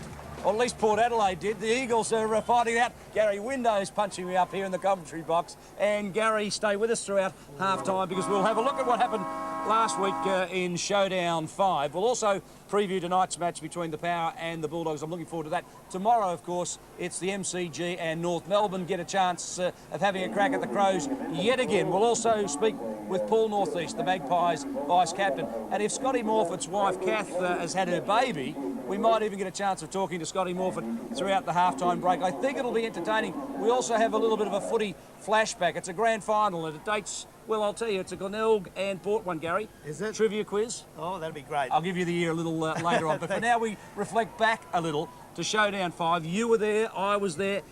Well, it wasn't a pretty game. No, it definitely wasn't. But the Crows, I reckon, showed some good signs. They say they didn't, but I reckon they started to show some of the run that they're known for. Well, of course, the Crows went into the match as firm favourites. They didn't let their fans down. It was tough right throughout the match. Robin starred with 5 goals from centre-half forward. You'd have to say he's the best centre-half forward in the league because he can kick consistently over that 55-metre mark, and I reckon that's what you need in a centre-half forward today. Michael Parsons was there watching the match. I guess Mark Stevens at full forward with his 3 goals contributed. Jarman got a couple. The Crows just seem to have too much firepower, Michael. Yes, mate. When they get their forward line working and there's some various players kicking goals, Robin, have you mentioned, interesting stats in the paper this week, wasn't there, fellows? The comparison, winning percentage with Robin compared to winning percentage for North Melbourne with Carey, and Robin way out in front there. He really is the key to the productive forward line. And Jarman floats in and out of the game, but when he gets his hand on the ball, baby, can that boy play football? You've got to suggest, Gary, too, that Port Adelaide's inaccurate kicking, and here's one example, was a real problem. Shea Cockatoo Collins kicked 3 goals too. That one was a complete shocker, but Treadray kicked 3-3, and Stewie Dew kicked 2 goals 4. Yeah, you've hit it right on the... That's where I think the Port Power fell down. They did it last year, David. Some of their field kicking and kicking for goal is just not up to standard at this stage, and it's costing them dearly. Mark Daly's joining us down on the boundary line. Mark Bickley, with 30 possessions, I guess, along with Robin, really led the way. And I think Ben Hart from defence were probably the 3 stars for the Crows. Yes, you can never underestimate Robin at centre-half forward, and also Bickley, the captain. I mean, he led by example last week, and I just think with the Power missing Braden Lyle, their captain, I think it just went a long way. You just saw the way that Bickley went about that day. It was really fantastic. And I just expect the Adelaide just to improve on that performance, even still.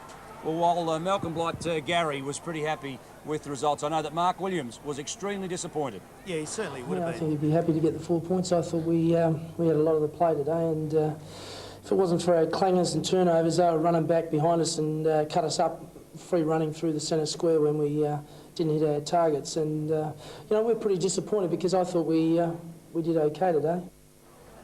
Interesting. I think he's really hiding the emotions. He definitely is, and Mark does it well. And Mark, I love the way he goes about it. We talked about Yep. the Williams dynasty, and Foss was the same. They don't want to give anything to media or anything else. They know what they have to do. It's what he does with his players more important. Their team plan, though, for the last 3 weeks has gone down, but they're still around the place. Just need a couple of forwards. Now, Nails, I'm almost certain I don't think Port Adelaide have lost 4 in a row in their entire AFL career. Well, don't bother about answering that. Well, I'll ask you, Gary. What about it? Have they? I don't think they have. No, they haven't. 4. They've never lost 4, and I tell you, it'll be a battle this week against the Western Bulldogs because they'll be hurting after an ordinary start to the season. As we go to the Port Adelaide lineup, well, you have a look at them. They look pretty balanced. They've got run and pace and height. French is doing the job in ruck. They didn't use him as much last week as they perhaps could have. I like him better there in ruck, and I think they've got to go with that. Lady started to do more last week, but that was at the cost of French, who was best on the ground the week before. Good to see it lined up like that. Franco, some of their kicking's got to improve. Nick Stevens starting to lift. Their defence is pretty good. So it'll be a tight game, but the Power have to win. And of course, Mark Naley, the Bulldogs were thrashed last week by West Coast, and they always look pretty good, hard on the rebound. Yes, the West Coast, Dave, you just see there, I mean, they've got a very, very good side. A couple of years ago, a lot of those players weren't known, but all of a sudden, a couple of seasons, a bit of finals experience with the preliminary finals. But Winmar on the wing, I mean, their centre line is dynamic with Weston. He's been in sensational form. But they have got a very strong back line with Dent, Croft, and also Contessa back there. But their forward line with Cook starting to kick a few more goals, and their ruck line with Wynn, who's been outstanding this season, and Liberatori's back and better than ever. Gary, I'm looking forward to a couple of battles. Chris Grant at centre forward for the Bulldogs. Darren Mead gets him, and Kingsley has a crack at Scotty West. I just think there's 2 tantalising matchups. Be good stuff, yeah. I've gone, Grant's not playing as well as he should. Meady might stitch him up. It's interesting, you made a comment I read in the Melbourne paper just a fortnight ago. He said, look, I reckon I'm playing well. I'm not kicking a lot of goals, but I'm playing pretty well, and I'm not going to change my game. Yeah, that's unusual because I expect more from him. I suppose we all do. But as I said, that'll be one of the keys there. And I think Mead's playing well enough to keep him down. Well, Nails, who are you tipping? I reckon I'll go tomorrow. I reckon Port would have to. And what about that big ruckman, the lanky, big 6'9" next to you? You must mean me, David. I think Port Adelaide, they had a good start to the season. Everybody's forgotten that. OK, they've lost 3 on the trot, but they're ready to come back. Doggies, they've only got the 2 wins on the board. I'm going to go with Port. No, fair enough. What about you, Gary? Yeah, I'll stay with Port at this stage. I've changed a couple of times because I think the Western Bulldogs are going to go hard. But let's not get away from everyone in South Australia starting to... Port Adelaide have lost 3 in a row. That is lousy play, not good enough. Fair enough. Well, of course, Malcolm Blight got away with the points last week against Port Adelaide. Of course, he must have been pleased with the win, but he knows that the Crows still have a long way to go. I thought they burnt some ball in front of goal, and we burnt plenty in the midfield when we had it clear. So it was actually, sitting there watching, it was actually a bit frustrating. But anyhow, we got away with a win, and I suppose that's what we set out to do. And it's good if you don't play well and win a game of footy. Fair enough. So it's the Adelaide Crows versus the Kangaroos at the MCG tomorrow. As we go to the Crows lineup, 3 players missing from last year's grand final, Gary. Wren is out, Vardy's out and Ben Marsh is out. They're missing their big fellows, but you've got to suggest that Matthew Golding is filling the breach for the big men pretty well. Yeah, Pittman and Golding are doing well. They haven't seemed to lost much about that. We'll see as the year goes on. But the Crows doing well. What a game this will be, though. Remember that one last year when that umpire cheated? Get Wren holding the ball. I'll remember that forever. Mark Nady remembers that as we have a look at the North Melbourne lineup, Mark. As usual, they look very strong. No Carey, we believe, or is that a ploy?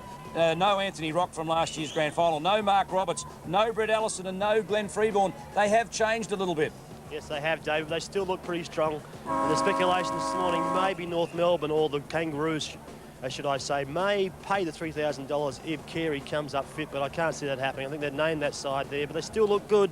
They still look strong, and it'll be a fantastic clash, no doubt. Well, who are you tipping, Mark?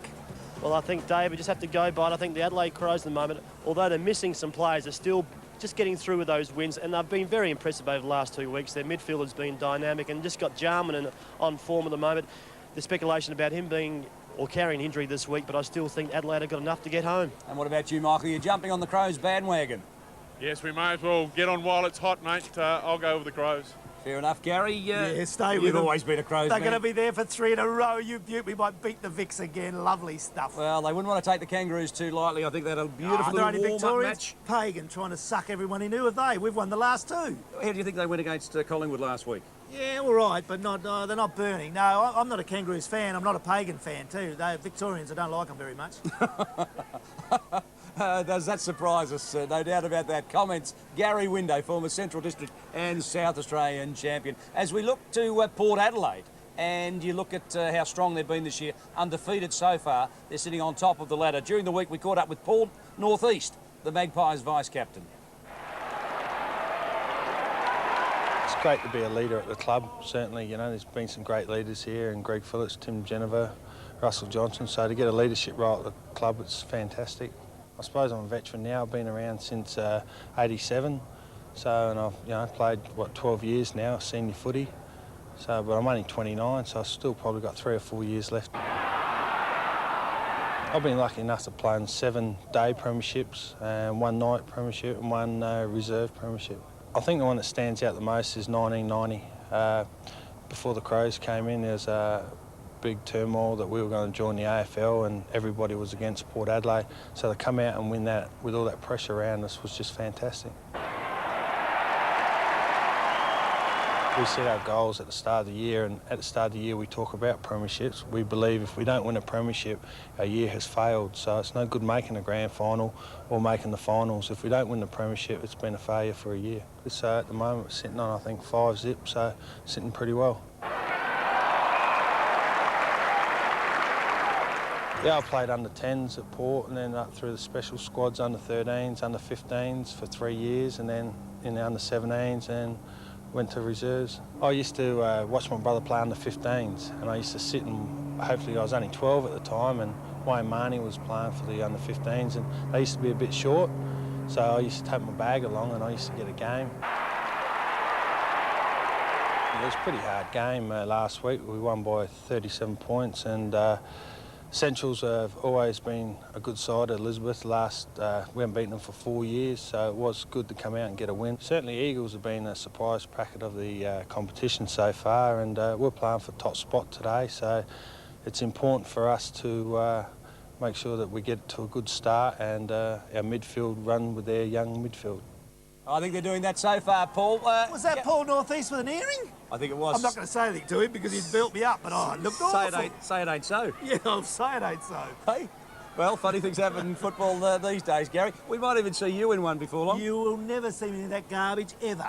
What about an eyebrow ring? Never. I can't. Why do they do it? They want someone to pull it or what? I guess they'll accommodate them. Hey, somewhere where they do pull them, you wouldn't want to pull it.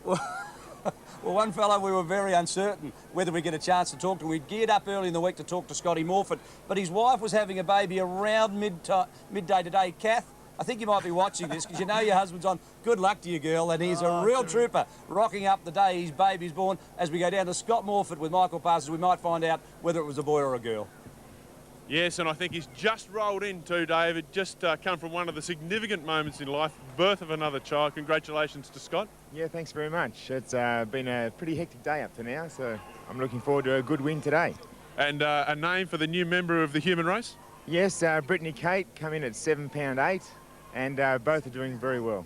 Fantastic. And, mate, things are pretty good in the Morford household at the moment. New kids on the way and still involved with the Eagles. You'd be excited about what's happening down there. Oh, look, we've got a whole heap of new kids coming along, and they're playing really well. Give me a few more years and I may get one out there myself, but no, it's been all positive. And what's your role down at Eagle Land this year, Scott? I'm just on the match committee, help out there and try and give some advice, but at the moment Mark does need it, and also do a bit of running for the reserves. And you've got a young star in Matthew Pavlich. Is you doing any one-on-one with him as far as kicking goals and that sort of thing? I really don't need to. He's doing it all himself. When he has to, he kicks them, and that's all that matters. Yeah, I think he showed us last week that he's got everything it takes, and when the game was there to be won, he did stand up and kick those 2 critical goals. That's the amazing thing. A kid of 17 doing that at this age, his future is going to be phenomenal. But he's not the only one there. You've got a fleet of other youngsters that are not quite as big, but awful fast. Oh, Chiquilellas. Who else we got there? We got Scratcher. We've got Darzenos. Barker on the wing is good. Wheeland. They're just the young fellas now are going to be awesome. And yourself, Scott, you moved away from actively playing the game. Do you miss it? Oh, absolutely. The body doesn't. The body's quite relieved, but the mind still wants to be involved, and so that's all I can do at this stage. And you finished that career with a season of 99 goals. You don't want to get out there one more try for 100? Oh, come on. I thought that was dead and buried, but no, there's nothing there. OK, Scott, thanks for rushing from the hospital to take your time and talk to us today. Thank you. Good on you, Scotty Morford. 99 goals. You think somebody would have handballed over the top, wouldn't you, Gary? That'd be cruel, wouldn't it? What a great effort, though. He was a good player, though, wasn't he, for the Eagles? He was a great player for the Eagles. Congratulations, Kath. Brittany Kate, funny name for a boy, though, Gary. I'm saying nothing. You're getting me involved in this. I think it's a girl, no question about that. Congratulations to all concerned there. Well, as we normally do this weekend, we're getting plenty of letters and phone calls. It's Greg Anderson. Good day, Greg. Just say hello, mate. Yeah, don't worry. Because on ABC I can do it. You said I've got to be relaxed. Yeah, we'd like a cup of tea. Anything else? Massage, perhaps? As we go to our historical segment this week, you've really thrown me. I've never done that before. Well done. As we go to our historical segment, we'll do this one over 2 weeks. We had a good look at the vision and we liked it, so we thought we might make it a 2-part series as we go to the 1990 Grand Final between Port Adelaide and Glenelg. 1990 Grand Final, 50,000 plus here at Football Park. Port versus Glenelg. Though, Marnie goes in very hard. Geneva, 30 metres out in the snapshot. Hodges marks in the goal square. Took the mark and kicks the goal. There's a long kick. He pops it up for Fidge. A one-out battle between Harris. Good knock on by Ben Harris. Mansell, though, spills to Dean. The snapshot by Brett Dean. It bounces through. Back in the centre. Milliken and Johnston. Oh, that was a bit rough. And Fiachi gets the 50. First 50 of the game. Well, it's a final. Perhaps a little high. He did arrive late. No hesitation in awarding 50. It's on. Hines throwing the wild one. Bartlett, undisciplined. Players come from everywhere. Well, it erupted at quarter time in the AFL. It erupted at 19-minute mark in the SANFL. Marnie, who chipped short to Tregenza. Now he's got to play loose and Darren Smith. And great combination by the Magpies. Well, Wayne Marnie has been the significant forward. It's on again. Darren Smith was clear. There's a lot of pressure with Salisbury down, lost a boot. Darren Smith now, over the top, Stephen Williams. And Darren Smith's looking across and saying, what's happening? I've got the shot for goal. Well, he wants to concentrate. Oh, he's lost 50 metres. Walk-in goal to the Magpies. The umpire, Rick Kinnear, is in charge. Now, Mansell's got a bit of toe. He runs outside 50, long one looking for Fidge. Yes, John Fidge into the open goal. Tregenza did that nicely. He's a brilliant player, Tregenza. Long one to Williams. Yes, 2 grabs and paid. And there's an enormous roar around this stadium, right on 50. He's genuinely a good kick, that is no exception. Force wide to Hutton, he's tucked away on the angle, brings it back well to the square, David Hutton. The snapshot is brilliant by Adrian Setri, his 3rd goal, and he is providing excellent line-up forward for the Magpies. Golden, he's golden, a beauty. The emotions, Gary. Oh, it's terrific. Running high. We'll bring you more of that next week. So if you like what you saw there, just stay tuned and set the VCR. Is that legal? As we'll show you more next week. I think you'll enjoy it as we go back down to Michael Parsons on the boundary line. He's been frisking a couple of the mini-league kids looking for some opals. That's exactly right. With me is Kim Spud Hillard, I think. Kim, you're the coach of the football team today. You've come a long way for a game of footy. Yeah, we've actually come all the way from Cooper Pedy in the outback of South Australia. There also is another coach, but the kids have actually just had a win, so we're pretty happy about that. And to travel 850 Ks and raise about $4,000 for it is pretty good. The community have been fantastic, and the principal who always supports us has been very good also. So, mate, we're stoked, and Port Adelaide have really supported us. We came down last year, and they want us back every year, so we're pretty happy with that. And football in Cooper Pedy, what actually happens up there for the kids and the adults that live up there trying to dig those opals out of the ground? Well, we've only had a grass oval for about 3 years now, and the town oval's only been going for a year, so there's no actual comp at the moment unless you want to travel to Woomera. We've got a junior Auskick program happening, and we're looking at getting a 9-a-side comp started for the younger kids. So with the grass oval at least, instead of playing on the dirt, because playing on dirt's pretty tough stuff, I can tell you that. It reminds me of the Queenstown Oval down the west coast of Tassie from when I was a boy. No grass at all, but also football interest up in the country areas still very strong? Oh, look, it's huge. I mean, most Saturday afternoons you ask people, what did you do? They watch the footy, you know, and that's the way it is. And the interest in the AFL and still an underlying interest in the SANFL? Yeah, well, there's a lot of us that still actually watch the SANFL broadcast because we grew up with it, and certainly the AFL definitely, but the kids certainly know a lot about the SANFL when I'm there. I'll certainly tell them about that, so, yeah. Fantastic, Spud. Thanks for taking the time to talk to us, and it's great to see the interest in the country and coming all this way for a game of footy. Yeah, thank you very much, and come up to Cooper Pedy sometime. Great place. Thanks. Actually, all we need to do, Gary's been invited. Cheerio to Cooper Pedy. Isn't it great, the ABC like Sport? I love it up there. I went through there last year and I couldn't find any opals, but I had a good time underground. Picked up a couple of grand for sportsman's right, did you? Yeah, it was. The taxman will be watching. Don't worry about that. Oh, thanks. I hope you enjoyed that. It's Cooper Pedy and all throughout South Australian rural areas and the Northern Territory. We go live each Saturday afternoon, and great to hear that they all tune in. Oh, it certainly is, and it's great to have the kids down here playing Adelaide. You see some of them kids too, they look as though they could really play. Well, I think they're having a few drinks tonight at the Semaphore Hotel. There's a few girls from the Semaphore Primary School that are going down to meet the boys, so if your mums and dads are at home, don't worry, the kids are in good hands as we look at other matches around town. It's West and Central at Richmond Oval. It's half-time in that match. Geez, that's close, isn't it? 2 points. And at Glenelg, it's the Tigers versus Norwood. Woo. The Bays are going well, aren't they? And what about North? North beaten South, well, would you? Wouldn't believe that, the way North have been going. Still South ordinary also. As we go to the half-time scoreboard here at Albertson Oval, it's Port Adelaide 6-8. The Eagles are 4-7. And for Port Adelaide, Hahn and Binky have 2. Filippo, Pearce, Colville and Pavlich all have 1 for the Eagles. Stay with us. We are live until 5. The second half, live from Albertson Oval, your commentator, Mark Nayley. Thank you, Dave. We're back with the action. A tremendous first half of football here at Albertson Oval. Sit down this afternoon, make yourself a cup of coffee or tea and enjoy the second half. All the action coming live and exclusive to ABC. We see the Magpies going forward again through Ashley. It's a kick up towards the top of the square. Who's there to take the mark? Good courage there shown by Pearce. He takes a good safe mark. Goes out wide, looking for Ciccarella.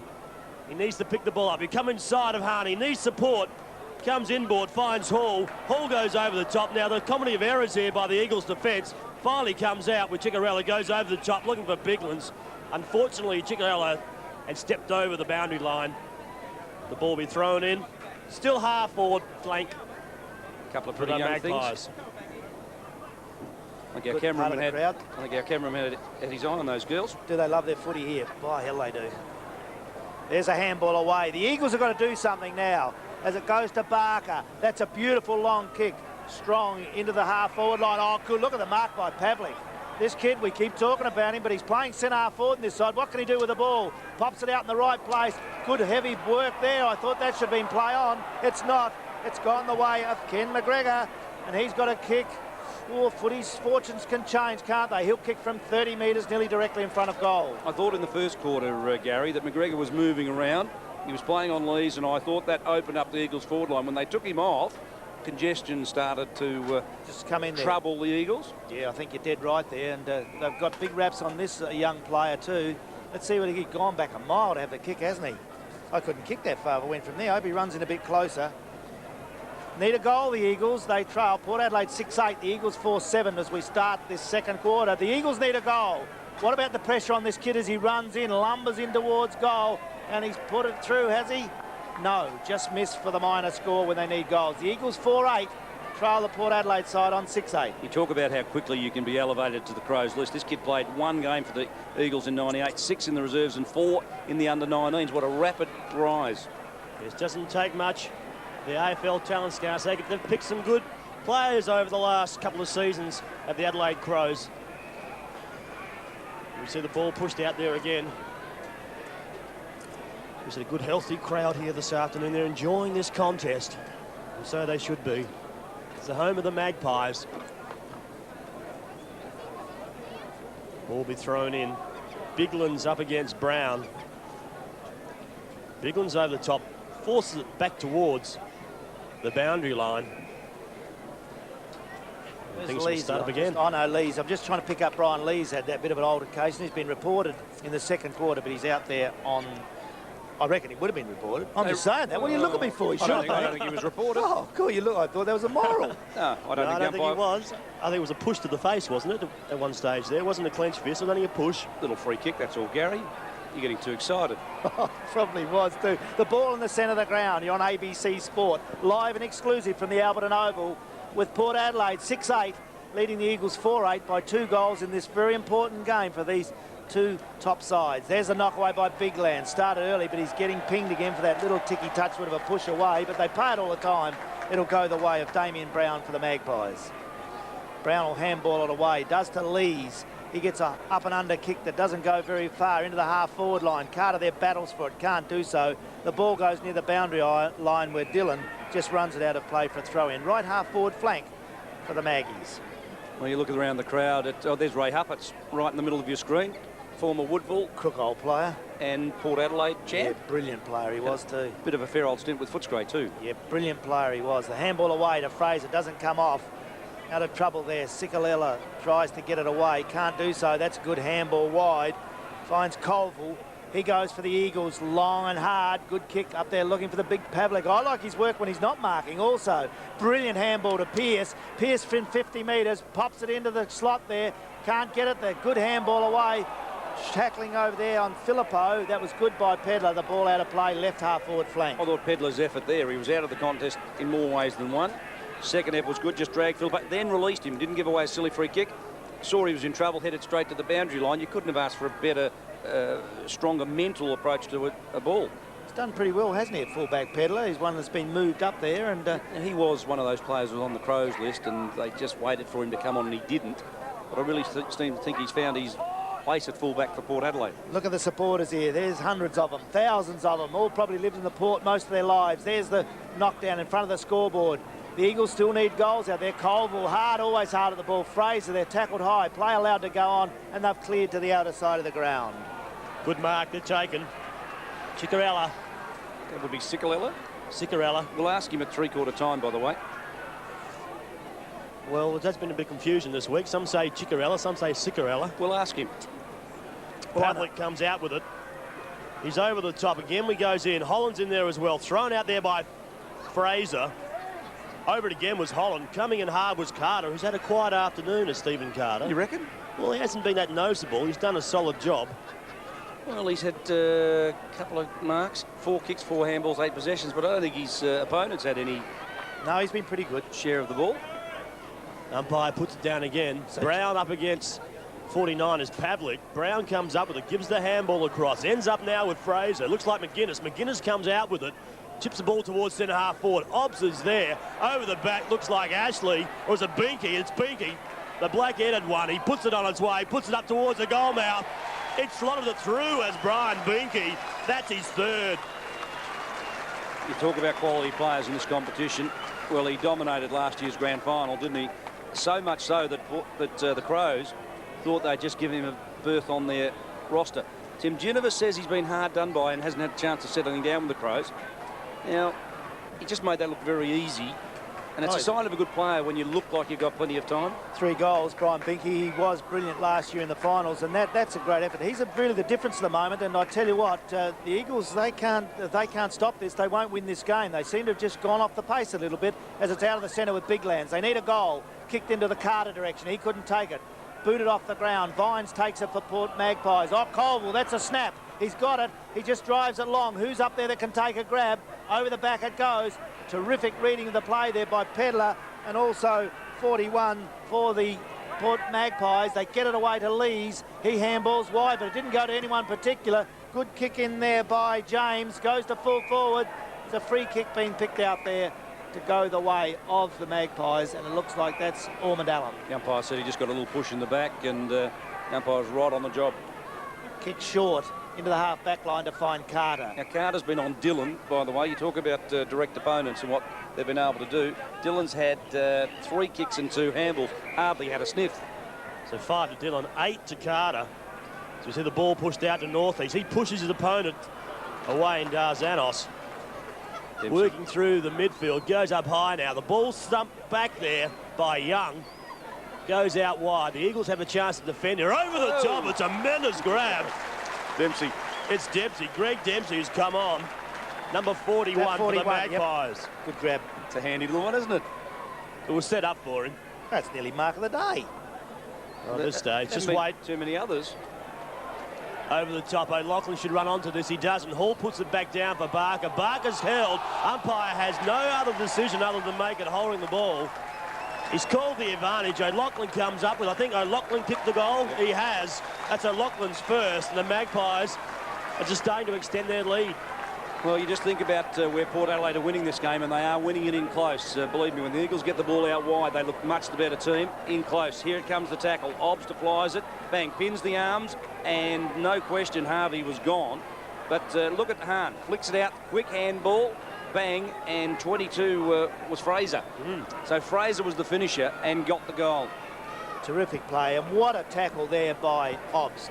Absolute beauty. Let's go down to the boundary line, Mike Parsons. Yes, Mark Wade has come on for his first run of the day, replacing Trent Ormond Allen, who's gone straight down into the rooms, and I don't think he's just gone to check on Darryl Poole, who's also down in the room still. The Eagles need something, but this Port Adelaide side going well as Dan Zarnos kicks into full forward, knock away. Look at the defence of Pedler, brilliant tap away. Finds Ashley, he goes long, centre wing for the Magpies.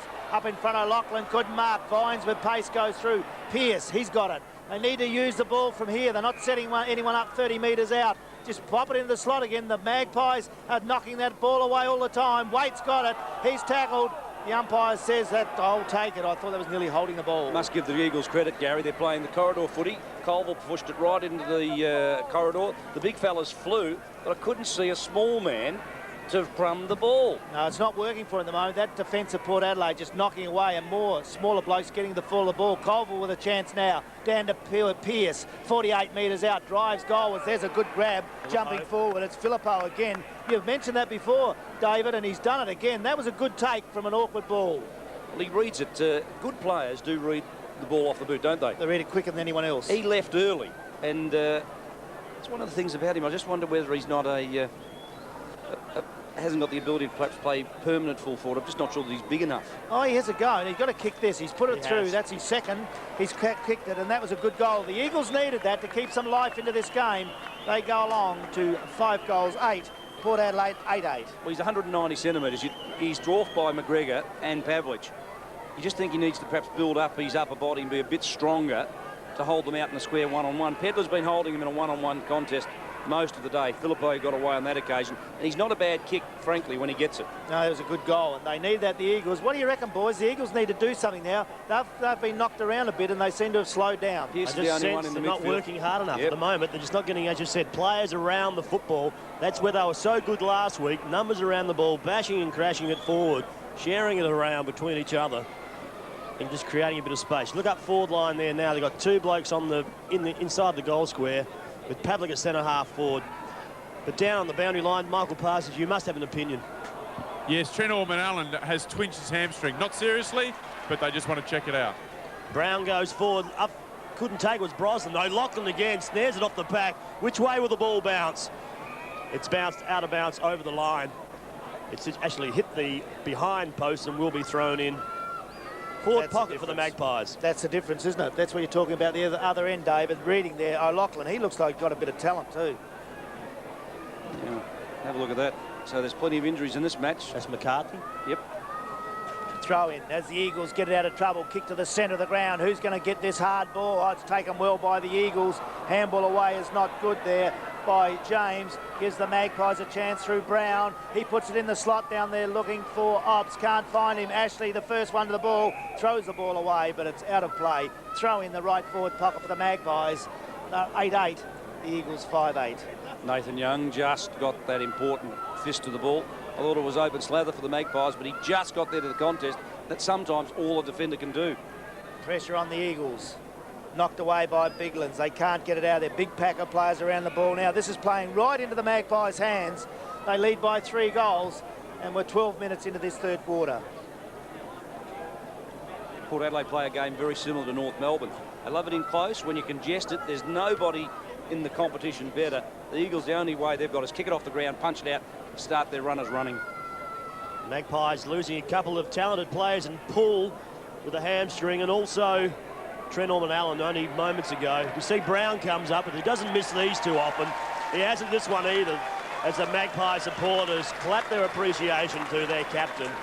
So 9-8, challenges 5-8. The Magpies just extending the lead once again. And what's this? David Brown's 3rd game back since injury. And he kicked 2 against Sturt on that Anzac Day. He was clearly underdone that day. A couple of points last week against the Bulldogs. Yet again, there's the in-close work there. Just force it out, little tap forward, little handball, quick hands, quick feet, bang. Finishes it off beautifully. Yeah, and kicks the goal when he had to. He's a fine little player, isn't he? He's always been terrific, and a fine goal by the skipper there to get it through. Port Adelaide 9-8, lead the Eagles 5-8 in the third quarter on ABC Sport, live and exclusively. As Pierce getting plenty of touches, they're getting them there, the Eagles. This is the play they need, but I believe they've got to set one up. They've got to just stop driving it. They're getting beaten with this high ball. It's a push there, but it's allowed to go, and they're Magpies killing them across half back as the kick goes wide, and they've got the runners there through Waite. That was given out there by Dempsey to him. They run around the outer side of the ground to Brown. Brown now with it, the skipper. Waite had more possessions on the ground than any other player, Gary, at half-time. Kicks it into McGuinness. McGuinness now, long, high kick, goes into the full forward area. The Flyers are all there. Off hands to the front of the pack. They can't get it clear through there. There'll be a bounce down about 25 metres out. In other matches around town, Western Central, that's a tough one. At Richmond Oval, 2-point ball game there. Glenelg and Norwood, 10 points. The Redlegs still within striking distance. And North and South, a 20-point margin to North Adelaide. And you think that's a very important position for them to be in. What? How's that? We'll come back south. What are they doing? But that North Adelaide was a lot of injuries, South Adelaide. Yeah, a lot of injuries. We'll say that, David. In the forward pocket, Port Adelaide. This game's starting to get away from the Eagles. They have to do something. Can they come back? Sorry, Gary. I don't know that South Adelaide, they've had injuries to all their key players, their stars, Nails, haven't they? Yes, they have. They're missing their captain and Osborne, the current McGarry medalist, also Genovese. And another broken jaw, didn't he? But they'll all be back soon, so hopefully... You don't come back too quickly from a broken jaw, Nails. Yeah, you're right. It's one of the worst injuries, though, because you're always tentative when you do come back for about 3 weeks. That's why they're probably not playing Buckley at this stage in the AFL for Collingwood. Outer side of the ground, the Eagles need something. 15 minutes into this third quarter, Port Adelaide 9-8, lead the Eagles 5-8. And the Eagles have stopped. They can't get the ball through the half-forward line. Playing into the Port Adelaide's hands at the moment as the ball's out of play on the outer side of the ground. You see the construction side across there, Gary? Absolutely sensational. I had a look when I came in today. This Port Power and the Port Magpies, the Albertson Oval, but isn't it changing nowadays? This is going to be a crook-hole setup in the years to come. Upgrading the lights as well. I guess it won't be long before we see night games of SANFL footy here, Mark. Yes, it's a great oval this is. They're well supported as well. Sorry, I didn't realise. By their patrons. Mark Naley was just munching on a muffin. Oh, muffin. The coffee needs to be hot. It is getting cold here at Albertson Oval. Winter is starting to set in. It's a few weeks away yet. But it definitely is getting a chill up here. But you see the Magpies, they're running hot at the moment. Their captain in Brown's come through. He's kicked one. He's just outside 50. Puts it up towards Brosnan. Great use of the body by Brosnan. Takes the mark overhead. And will not miss this goal, fellas. Well, he's kicked one goal from one kick. Not a bad debut. Let's see if he can join the elite and be 2 goals from 2 kicks, or his first 2 kicks in SANFL footy. I like the way he goes about it. He was good at the contest. What's his story? Because he's his first game. 191 centimetres, 90 kilograms in weight, 20 years of age. I've heard of him in the Port Adelaide underage sides, but I tell you, he looks all right. He really has stood up this afternoon. He's taken on the full forward role with Filippo not playing this afternoon. He's put it on its way. I think he's happy with it. No, he's not. The umpire puts up one finger. That should have been a goal. And it wasn't. 9-9 plays 5-8. The Magpies still in charge. A 25-point margin. Sometimes you just need to finish. Look at that little kid. I've got to say, I love little kids. Have a look at that little girl. Isn't she beautiful? Yes, into the Albertson health food. Mother's Day tomorrow, isn't it a great day? All the mothers. We wouldn't be here without our mums, that's for sure. Or our dads, Gary, for that matter. I knew you'd say that. But it's a great day, and it's terrific. All the mothers out there, happy Mother's Day from the ABC for tomorrow. What are you doing for Val? I'm going to Melbourne for the footy. I'm in trouble as the bounce down will take place at centre half forward. Gary, your mum's not with us, unfortunately, anymore. No, she's not. I always think of her Mother's Day, though. Don't you miss them when they're gone? That's what I say to all you people out there, think of your mums. I tell you what, when they're gone, you miss them more. I actually think of Mark Naley's mum every Saturday when I have to commentate with him. Holland gets the ball there, they can't do it. The Eagles are not doing enough out there now. They're not doing enough in there. Their intensity's down. They need a goal. 63 plays 38. 18.5-minute mark of this third quarter. The Magpies just hanging on to their slender lead. It's not out of it. The Eagles we saw last week made a magnificent comeback in that last quarter. So don't leave your television sets. The Eagles have got time. Ball's pushed out wide. The Iceman couldn't take it overhead. It was a good contest there by Shirley and also Hahn. Hahn gives it back. Wade takes another possession, hits towards the top of the square. Lachlan, Brosnan over the top, couldn't hold it. The fleet-footed one comes out. That's Holland, chips it out towards Colville. Colville gets over it, puts his head down and receives the free kick. You see what I'm saying, Mark, about the Eagles? They look better when the ball's out. When they get space, they actually make Port Adelaide look a little ordinary. But when it gets in close, Port Adelaide make the Eagles look silly. Kick will go on now as they go long into attack. The Eagles trying to look there for Pavlik. They're a bit one-dimensional down there. Barker reads it beautifully. They need a goal. Goes in hard there. Picked up. Taken by Filippo. That's brilliant. He snapped it. He's put it through. By hell, they needed that one. That's his third. A good effort down there. And that's some life in this game yet. I'll be interested to see if the Eagles can hit back. But that was great play. 9-9 to the Eagles, 6-8. Well, they were in this position, weren't they, in the third quarter against the Double Blues. Barker ran the ball in. Colville got it moving. And as we've said, they look much better when they're running the ball. Now, I reckon they might have just skidded and hit the post. Oh, you're only saying that. Ooh. Filippo threw the hands up. Just looked to have shaved the near post. Goal upload, see it there. He's got better eyes than you. Okay. Brown up against Biglands. Biglands over the top. Brown gets his big forearm across to it, thumps it towards his area. Coming out there, 18, was McGregor. Hotly pursued over the top. They're at it again, the Magpies. And David, I reckon you might be right. What do you mean might be? He usually is. Boom. Hit the post. He is. I'm always well right. picked up. Don't worry about David, that was well done. And Filippo sold the dummy beautifully. I'm not buying a used car from him, I tell you. Biglands down again.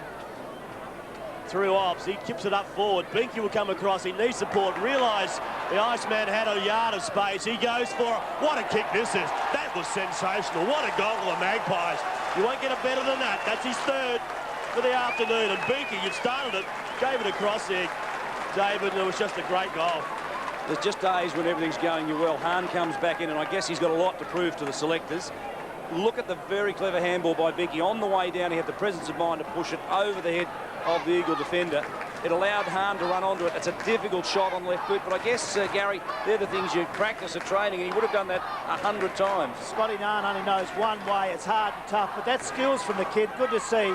And 3 goals from him. He's really showing the selectors, I want to be in this side and be there all the time. Great effort by the young Magpie player. Bounce down, centre of the ground. You're on ABC Sport, live and exclusively, as Holland tries to get it out for the Eagles. Sikalella's got it. Tries to get the kick away. Look at the pressure there from Waite. Comes into Morgan. He battles. No, it's that little fella that's come on, Dempsey. He tries to get it clear. They can't do so. Battling in their car. You see him thrown to the ground there. Tough, hard game at Albertson Oval near the end of the third quarter. Port Adelaide 10-9, leading the Eagles 6-8. Big crowd. Have a look at that. The Magpie supporter, they love it. They're the best, aren't they, the Magpie supporters? You've got to give it to them. It's taken there by Pavlik. Drives goalwards. Well spoiled. Comes down to the young bloke in Filippo. Snaps it over the shoulder. It won't make the goal square. Knock away there. It's good play by the Magpie defence. And that was in the person of Wade. Knocks it out of play. Or through for the minor score. It's a minor score. The Eagles 6-9, trailing the Port Adelaide side 10-9. So 4 goal margin here at Albertson Oval. Just another quarter of football. We've played 22 minutes into this third quarter. We see Pedler bringing the ball back in. Good kick by Pedler. Over the back was Biglands, couldn't take it. Again, they're running in numbers. Comes across to McGuinness. McGuinness comes towards centre half forward. It's up there again. Well cut off there by Shirley. He'll go back quickly. Get his head around. Goes out wide. There's Colville who's working very well this afternoon. Needs more support as Gavin Colville comes up with it. Included in the state squad this week, so all his efforts this season have been rewarded. Wade is having an absolute dream afternoon. He's taken everything before him. He takes another mark. Good kick by Wade. Brosnan comes out, one arm up, keeps it in the area. Over the top was 12, was Young. And the players sit upon the football. Breeze still not favouring either side. It's nice and calm down here at Albertson Oval. But around the other grounds, we have 3 other games. First one is West and Centrals at Richmond, and West Centrals are going very, very well, 43-34. Down the bay, we see Glenelg. They're 49. They lead Norwood 27. And out at Prospect Oval, the Roosters 51, hanging on to that lead of 26 points over the South Adelaide, who are 25. They're more than hanging on, and there's a real chance of a blowout here. The Eagles, I guess, if they can finish the game within 2 or 3 goals of Port Adelaide, can hold their heads high early in the season with this young team. But if they blow out in their 8 or 9 goals, it could buffet their confidence for the rest of the season. Well, Mark Mickle would need this test today as Port Adelaide go into attack again. It's off hands, back of the pack. They try to get it clear. Good heavy body work, and it'll stay there. I agree with that, David. They've really got to keep with it. But this is the biggest test they'll have this year, playing Port Adelaide at Albertson. It's a good point, though, Gary, isn't it, that you've made this. Mark Mickle would want this contest about now. He has to have it, yes. You know, they've beaten Glenelg. They lost to Glenelg, then they've beaten West, South, Centrals and Sturt. They've taken a couple of pretty big scalps, but this is the one that lets Mark Mickle know where he is. There's a free kick in the ruck again against Biglands. You didn't agree with me before, you two, about this ruck interference. Have a look at this for ruck in it now. Should that be paid? Oh, yep, I suppose. He's had the Adam's apple. ABC cameras are better than my eyes, that's for sure. Now, David, one player we haven't mentioned this afternoon is Andrew Rogers. I think the back line is missing a player with his experience and ability. Very good point. 135 games straight without a miss in the SANFL, Andrew Rogers. And we might ask Michael Parsons to find out why he wasn't able to take his place. But it is a great record, isn't it, Gary? 136 straight. It certainly is. And I had it down today to say he's playing his 137th. He's one that I did know, and he's not playing. But we're with Damien Brown now. I think the lad from Burnie. And I tell you what, he's been playing pretty well for the Magpies. Let's see what his kicking action at goal is. Big fella goes in there. He runs straight at the goals. That looked beautiful off the boot. Great goal. Port Adelaide are on their way. They're doing everything right in this third quarter. 11 goals, 10, leading the Eagles 6-9. What can the Eagles do? Now, these Tasmanians, they take front position, but if you take them high, they go to ground. He showed the umpire at the Adams Apple squash, and that is his first goal in South Australia, by the way, in 6 games. Now, you'd expect a ruckman to kick a goal a game, I guess. So Port Adelaide will be looking for more work from him in terms of kicking goals and adding to their forward power. 11-10-76 plays the Eagles, 6-9-45. We're back in the middle. Big Brown will contest the ruckwork again. He'll get there first. He thumps it again out wide. There's not a Magpie player out there. First player to get there is Cicarella. He kicks it out towards Pearce. Pearce couldn't take it wide. He's done everything right this afternoon. Goes for the safety of the boundary line. He finds it. The ball will be thrown in, out a wing. 31 points, Gary. Real danger of a blowout for the Eagles here. Oh, it certainly is, and they've got to... Your point was valid before. The Eagles have got to keep in this game. They can't let it go. If they're going to do anything this year, they really have to get into it the right way and just keep with this Port Adelaide side. Port Adelaide the best side in the comp, no doubt. As the ball goes wide, they battle through there. This body, their teamwork, helping each other out has been terrific, as Cicarella has got it for the Eagles. Drives it into the centre wing position, can't get it. Off hands, they go again, trying to barge it forward, but not much thought in that attack now. And this is playing right into Port Adelaide as they bash it through there, through the young player there, and Danzanos couldn't get it, but now with a chance. It's a brilliant pick-up by Pavlik. Well done as he kicks towards goal. And there's a free kick, is it? No, not paid. It's in the goal square. The Eagles trying to get it. I thought Filippo had marked that, but he hasn't. There'll be a bounce down right in the square, the Eagles' goal square. I thought one of the highlights there was Brent Fruin. Now just watch it here. The Port Adelaide defence looking like they wanted to just rush it. North-East was heading to the boundary line, but he just held him in and it forced the ruck throw up, and off the ground goes kicked a goal, Barker. has he? No, missed it. Well, they're the sort of half opportunities you take. Fruin held the ball in the area. It allowed them just to have a ruck contest. Ball comes to ground. Barker kicks that. It works. Now, they're no better off, but they're no worse off. Pedler just has to retrieve his own football. Goes back there. It's a 30-point margin now here at Albertson Oval. Pedler goes wide. He's got the running player in Obst. Obst takes the mark uncontested.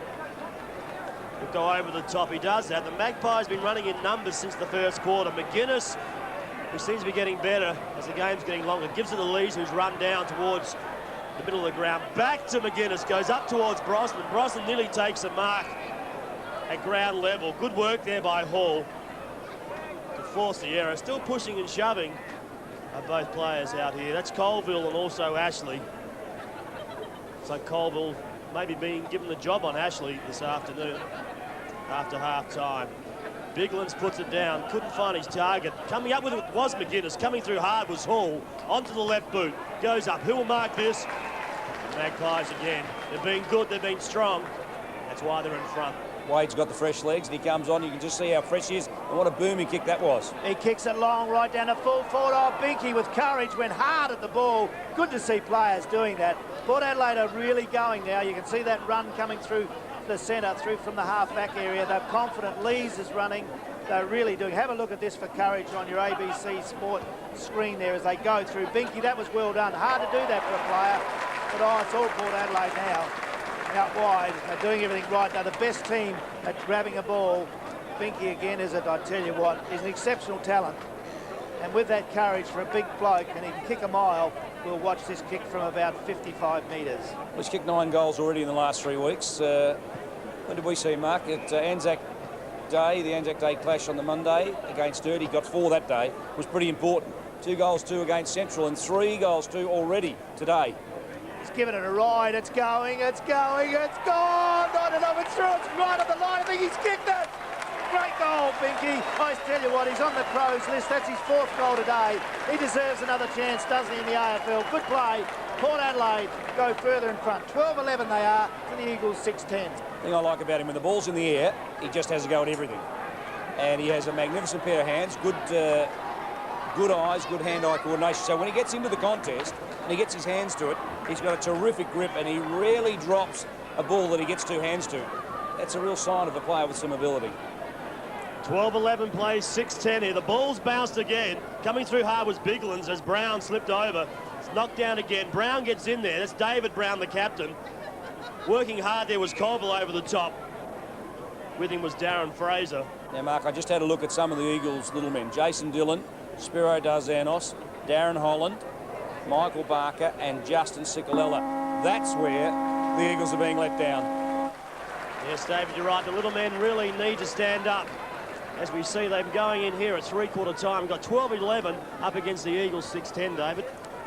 Well, you look through that quarter and you see that Port Adelaide kicked 6 goals. The Eagles only managed 2, but it wasn't just the scoreboard. I think Port Adelaide dominated that quarter. The emotions just backed off a little bit, but they were just so extraordinarily good in close. They congested it. They brought their half-backs down, their half-forwards up.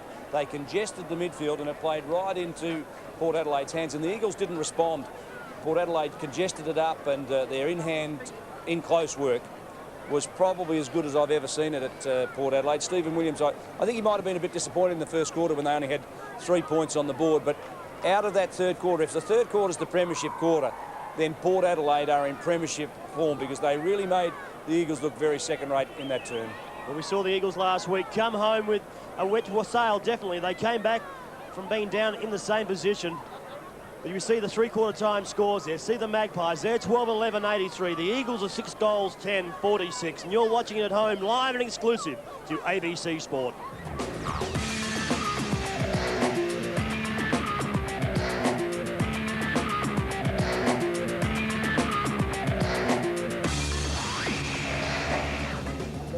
.37 points is the margin here at Albertson Oval at three-quarter time, and the Eagles need to do a lot of work to get back into the contest. And I guess one of the players they're going to rely on if they're going to get back into it is Justin Cicolella. Or is that Cicarella? We might find out as we talk to this exciting new Eagle. I've been with the Eagles for probably 4 years, started in the under-17s and worked my way up the grades into the league. Back in my under-19s days, I had Shane Reedon, ex-South Adelaide coach. He was probably one of the most influence on my football so far. Mark, he's done a hell of a lot for my footy. This year, it sort of stepped up a bit, the professionalism, as in we've had more asked out of us. Players have been asked to do bigger jobs, take more responsibilities, and as you say, we're only a young side, so the responsibility for those sort of players, young players, is quite enormous. And my goal this year is to play finals football with Woodville West Torrens, and we'll see whatever happens after that. I've played cricket and basketball. My other 2 sports, I play them in the summer, but that'll probably stop next year. I'm looking to have another big pre-season, so there's only room for football. I like to fish as well. Yeah, I'm a real keen fisherman. Just for the record, the correct pronunciation is Cicolella. Cicolella. Now, who wins that? Mark Nayley loses again. He's lost the bet. It's a sad day, isn't it? He always loses, Mark Nayley. I tell you what, though, the Eagles side have got to do something. Cicolella's and they need a pretty good player, they do. Well, last week he was terrific, I've got to say. And Darzanos and Cicolella, I thought, along with Pearce, were the 3 that really gave the Eagles midfield some spark. Today, I think Cicolella has been quiet. Darzanos has been unsighted. Well, they look a bit small out there, and the players out there for Port Adelaide, and they're the best at it. They're the best in the business at this. They had a 6-goal to 2-goal third quarter to put them on top, and I tell you what, the Eagles now coming home with the breeze have to do something. They do, but what about Port Adelaide? I think when Dempsey took this mark, this is Greg Dempsey, number 41 for Port Adelaide. You just knew things were travelling the way of the Magpies. This was an absolute ripper, wasn't it? Have a look at that. Beauty over the top, and to grab it hard like that. They've certainly got some good youngsters, the Magpies. People forget that. You talk about everyone else with young players. Port have got plenty. Now, what about, I think Port Adelaide's in close work. I'm probably sick of mentioning it, but it was just terrific. And I thought that when Obst made this tackle and Fraser goal, the game was just exploding and Port Adelaide were just taking charge. Yeah, you're dead right. Port Adelaide like it in close. They always do that work better than anyone else, as this bit of play does. Have a look. You couldn't get a better tackle than that, could you? Port do it. Don't muck around. Straight into Fraser goals, Will. Now, I think I was the only bloke that picked this next one up, Gary. Filippo gathers the ball on the goal line. We know you're smart. God, you're a big head at times. Okay, anyway, hit the post. Have a look. It is off bit. I don't like to call it. I thought it had gone through, but well done, David. You're dead right. Have a look at that snap. And the Channel 2 cameras picked that up. It hit the post as it went through there, but was given as a goal. I tell you what, Filippo wasn't going to tell him either, was he? I'm glad they picked it up because it made me look good. But I just saw it deviate when he turns. This is the angle that got it for us. Have a look Bang. The goal umpire was in the dead right posse. And got a goal. Got Mark Nally again. I know, you're going to make a fortune. I'm having a field day today, I got to tell you. This commentary caper is just so good when you work with a bloke like Mark Nally. You feel like you know something. It's terrific. As we go to the three-quarter time scoreboard here at Albertson Oval, Port Adelaide 12-11, the Eagles 6-10. Can they kick 6 goals plus? No way the way they're playing at the moment. They're up against the best at the moment. That 6 goals by the Magpies in the third quarter is typical of them. And the Eagles, well, they want to get a motorbike or something because they've run out of puff. Binky and Hahn have been the difference, Gary, haven't they? They certainly have. That Hahn, I tell you what, he is an absolute sensational young player. He's very wild and woolly, but I tell you what, he's got some skill. One fellow who did have some skill was Mark Nally. Oh, thank you, David, for a bit of compliment. We see that, David, the Magpies just taken charge since the start of that first quarter where they were down with their kicks and the handballs and also their marks, but they've hit back. They're in front with the kicks. The handballs, they're well in front, and the marks are on top as well with their forward line starting to grab a few things. Frees are favouring the Eagles. Hit outs, you see, also favouring the Eagles. Centre square break still with the Magpies.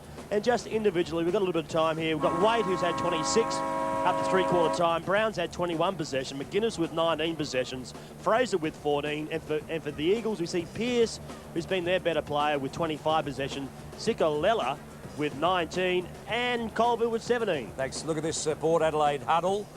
As we go to Richmond Oval, West Adelaide 5-4, Central 6-7. Not much in that, still in the balance, that match. At Glenelg Oval, the Tigers have got the Redlegs by the shorts. And at Prospect Oval, North Adelaide have taken charge in their match against South Adelaide. As we have a quick look at the huddle, Gary, one of the things I like about coming to Albertson Oval is seeing the Alberton faithful just converge around Stephen Williams and his players. It is unbelievable. It certainly is. And you want to go and talk to them. Do they give you hell? They really know their footy. They really get it. They talk the language that I understand. As we go down to Michael Parsons. Yes, fellas, Mark Micken. I really admire the way Mark Micken handles his players. Always calm, but always teaching them the way Mark Micken wants them to play football. Fast entries is his message right now. Just get the ball in there and make a contest in the forward 50. With Port, Stephen Williams obviously pretty happy. Just get the wins, his simple message. Get at the ball, keep the pressure on these young guys, and you'll get the win. Get it in early to Brian Binky. He'll create the contest and kick the scores required. Thanks very much. Stay with us for this final quarter. We'll see whether the Eagles, with the use of the breeze, can at least put a dent in this 37-point lead that Port Adelaide Magpies currently enjoy. We're live until 5. I think you'll enjoy it. It'll be a tough affair. The Eagles won't go down without a fight, and Port Adelaide, as always at Albertson, just love a scrape. As we go to Gary Window with Mark Nally. Now, do you reckon he's right there? Is he just saying that? I don't think the Eagles can come back. They didn't play too well in the third quarter. Well, the siren here at the start of the last quarter, Albertson Oval. The Magpies there, 12-11. The Eagles are 6 goals, 10. The ball's put down. Brown up against Biglands. Biglands goes up there uncontested. McGuinness just throws the ball out in front of him. Comes up with Fraser. Fraser goes forward looking for Binky. Binky couldn't take it. Comes back to Pearce. Pearce blind turns, looks for the support. It wasn't there. He's back at it again, Pearce, to make amends. Still working hard was Pearce, but Ashley comes up with it. He goes across to his captain, inside 50. The luxury of one bounce. Puts it on its way. It's a goal. That's Brown's second. The Magpies, I think they're just about won this game now. Oh, David Brown, that was absolutely brilliant. And he was on the end of a lot of play, but how to finish off like that? He's running back into form, and that doesn't augur well to all the other sides. Port Adelaide, David, I tell you what. Look at that. You said about that in close all day. They're just too good at it. Well, they are. When the ball's in close, they make the Eagles look absolutely second-rate. And you can see why David Brown, after 2 games back, is straight in the state squad. Yes, and he has to be there, doesn't he? Because he's the experience of that player just stands out, and that's probably what the Eagles lack at this stage, because a lot of handballs are not hitting the body for the Eagles at this stage. Back in the centre, we're in the final quarter. Big Lands gets a big hit away towards centre wing. race for the ball. They try hard to get it, overrunning it there. Fraser now with a chance. Colville tries hard all the time for the Eagles. Gets it away to Pearce. Look at the pressure now from the Magpies. Goes to Holland for the Eagles on half-forward flank. See, there are mistakes all the time now. Trying to, not lair eyes, but trying to make it too fancy, and it's not working. The difference in pressure last week against the Double Blues, Holland looked fantastic. Looked like he had plenty of time. Today, against Port Adelaide, he's rushed his work all day. Well, he's getting rushed because you've got that black and white jumper. Whoa, do they come hard at you? And they're showing it today, as that's a good mark on the half-back line, taken by Big Lands. He hasn't stopped trying all afternoon. He's given them a contest. He's taken some good marks overhead. I think he's going to need Wiggins back to give him a little bit of support. He's not far away, Wiggins. Big Lands drives it long into centre half forward. Good falling mark there by Wade. And he's got it in that centre half back position. I think this bloke's been around 10 years for 33 games, Gary. And have a look, he's a good size too, but Port Adelaide have got him, but they seem to just pop up there. Oh, the Magpies, don't they know what it's all about? We're lucky to have them in South Australia, really. It's a real measuring stick all the time. It still is, and I've been following what for 40 years, all the sides. They still do it. There's a handballing around now. They're mucking around a bit now, the Magpies. Look at it, in but close. have a look at that to McGuinness. He goes long. Full forward area, bounces awkwardly there for all the players. Hogg has a chance, handballs away, looking for Floriani. He goes in hard of the ball, couldn't get it, but they'll clear it out of there now with a little short pass to Colville. Tried hard for him, he goes to centre wing to Pavlik. Pavlik will go over the top again to Barker. Barker will go to Colville. Colville should go to Pearce. They do that. Pearce should come inside. He's got Barker there with support. Decides to go for the kick. Phillippo, what can he do? Needs to take a mark. He has. It's a good work there by the Eagles, a good build-up. Now Phillippo needs to finish it off. Gives them an option. You watched him, he came out, realised the ball wasn't coming that way, cut back. He just gives them first option, second option. If he doesn't get it, he comes back and gives them the third option. Look, old grab. That was a beautiful sticky pair of hands. Phillippo, kick from about 45. He puts it on its way. He's brought it back nicely. Maybe a little bit too far. No, he hasn't. It's a good control kick there by Michael Phillippo. That's his fourth. So he's a good afternoon, David. Well, he's a competitor. At every contest, one thing you'll guarantee from any Phillippo is a contest. Well, Michael, that to kick 4 goals today in a beaten side at this stage, that won't be if he can keep getting him down to him like that. He's done a brilliant job, really, for 4 goals down the full forward area. The Eagles are good when they get it out wide, as they prove there as we go down to the boundary. Yes, fellas, the Port Adelaide bench very depleted. Morgan's got those bad ribs from a clash with Veland early in the game, and both Orman Allen and Poole have hamstring injuries. No reserves for Port Adelaide this quarter. Thanks, Michael. It's Port Adelaide 13 goals 11, leading the Eagles 7-10. The Eagles need to do something now. They won't do it that way, as in front, Carter has grabbed it on the half-back line. They've taken Dillon off him. Carter now plays on quickly. Goes into the centre of the ground looking for McGuinness. Good grab. He's got it. Centre, one of their smart young runners. Gets it over to Vines. Long now for Port Adelaide. Over half forward. Oh, brilliant mark there. Falling away. That's good by Holland. He's grabbed it at centre half back. Courage there to get in front and take it. He's hurt. I'm glad he went, because he had a look and I wasn't sure that he was going to go, and then he went, nah, found another yard, and he knew that it was going to hurt. And I think that's a sign that he's going to be a league footballer. Yeah, when your time's on, you've got to take it, don't you? Down towards Colville, off hands. Good body work, though. They battle there with Dempsey on the ground, pulled off the ball.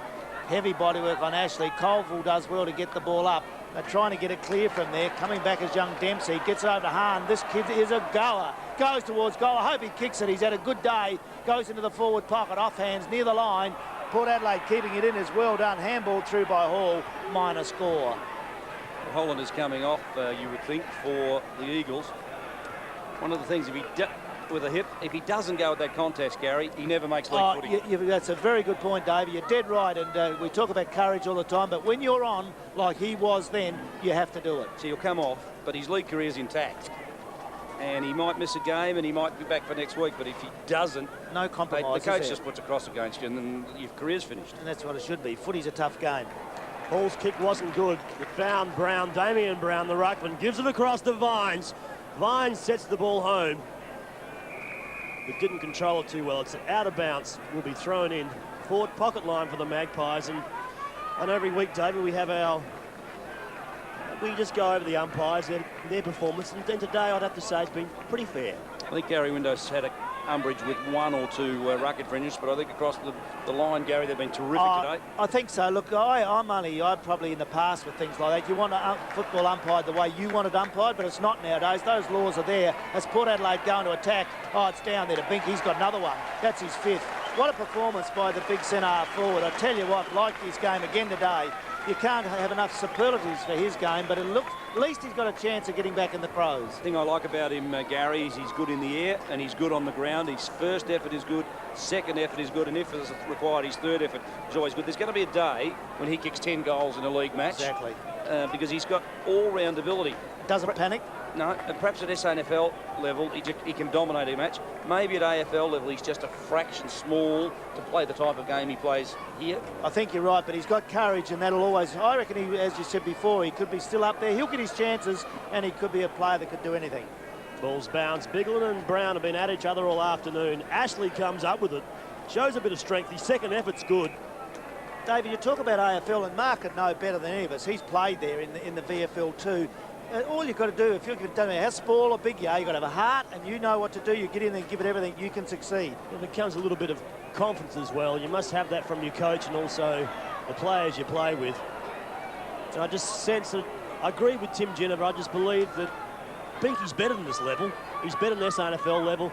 He needs just a little bit of confidence and he'll be outstanding. Barker comes up with it, round the body. He's gone a little bit too far, I think, behind to Barker.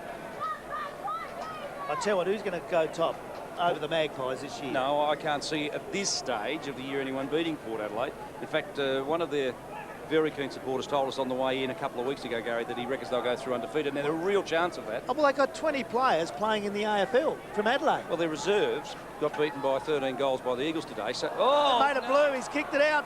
Ruin, what can he do? Taps it over to Filippo. Into the goal. He shows the ball. Goes on the left foot. I think he's dobbed it. That is terrific play. His 5th. That's a mighty damn effort from that player there you see on your screen. Not that bloke. He's out in the crowd. But number 2 for the Eagles as Port Adelaide 14-12 lead the Eagles 8-11. Filippo's going to get that goal, but I'm going to give it to Pedler. I'm going to put that goal against Pedler. Because, no, that is unforgivable. You cannot kick from fullback and hit the man standing on the edge. You've never made a mistake in your football career? Oh. Give the kid a go. It was a bad kick. All right, I think Pedler's a very good player and he's done everything right today. Yeah, well, you didn't answer me. You made a blue in league football before. Of course we did, but I mean, from fullback, how often do you see that? Oh, it's crook, but he knows. You see that once a year. Oh, gosh, out of the centre again. What can the Eagles do? They're trying to get it clear now. They've got to get some goals here. We've only had 7 minutes into this final quarter. No, the point I'm making, Gary, is that Filippo didn't deserve that goal. I don't agree. You can argue as much as you like. He's kicked 5 goals. He did that beautifully. Yes. Now, go and have a little sleep in the corner. There's the bounce down. We're at Albertson Oval on ABC Sport. Kicked away by Waite. He's been one of the best. Don't do that. I'll throw you off the balcony.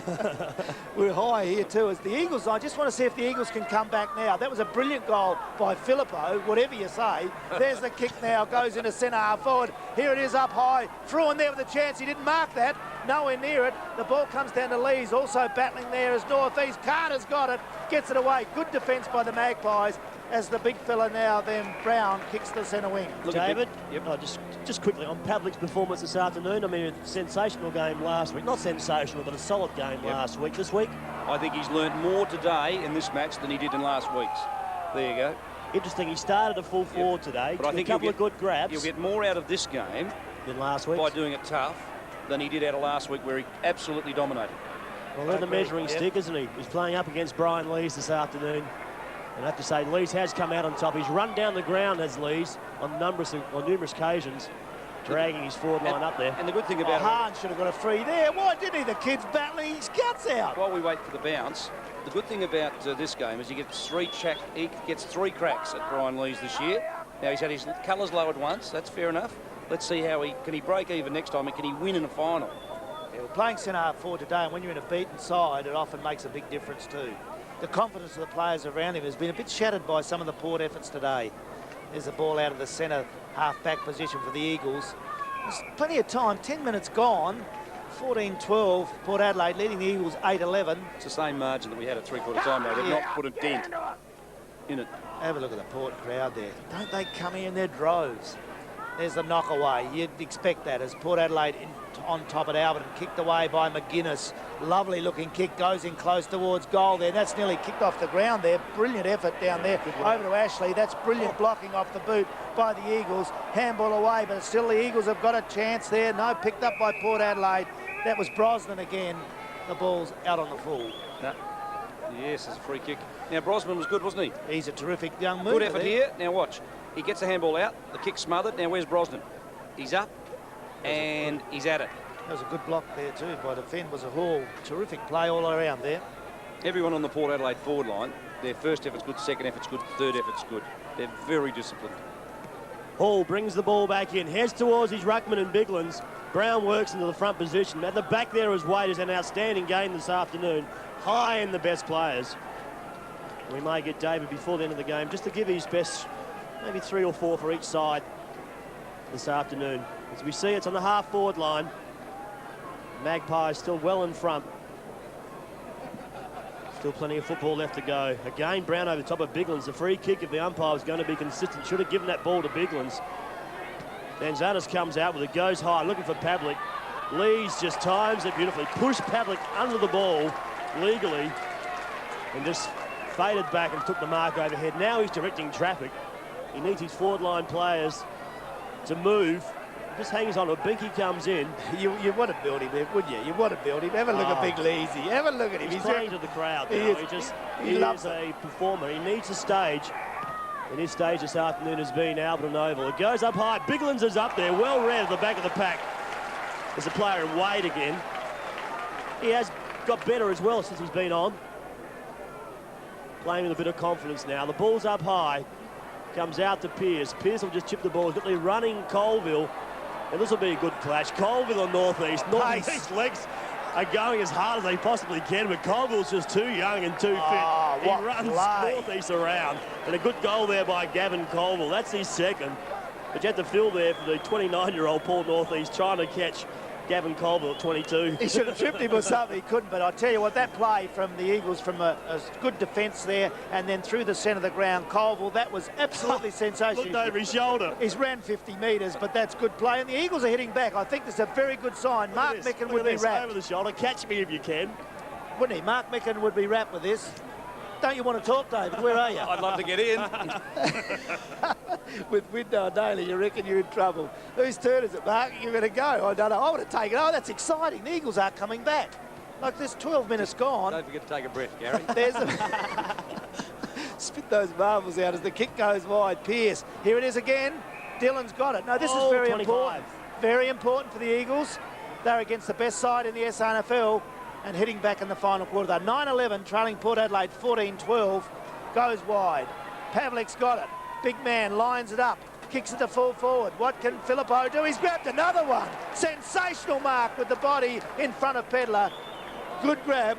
Comment, David Mackay. Strong, isn't he? Very strong. He'll deserve this one. 5 goals today, and also for Port Adelaide, Brian Binky's kicked 5.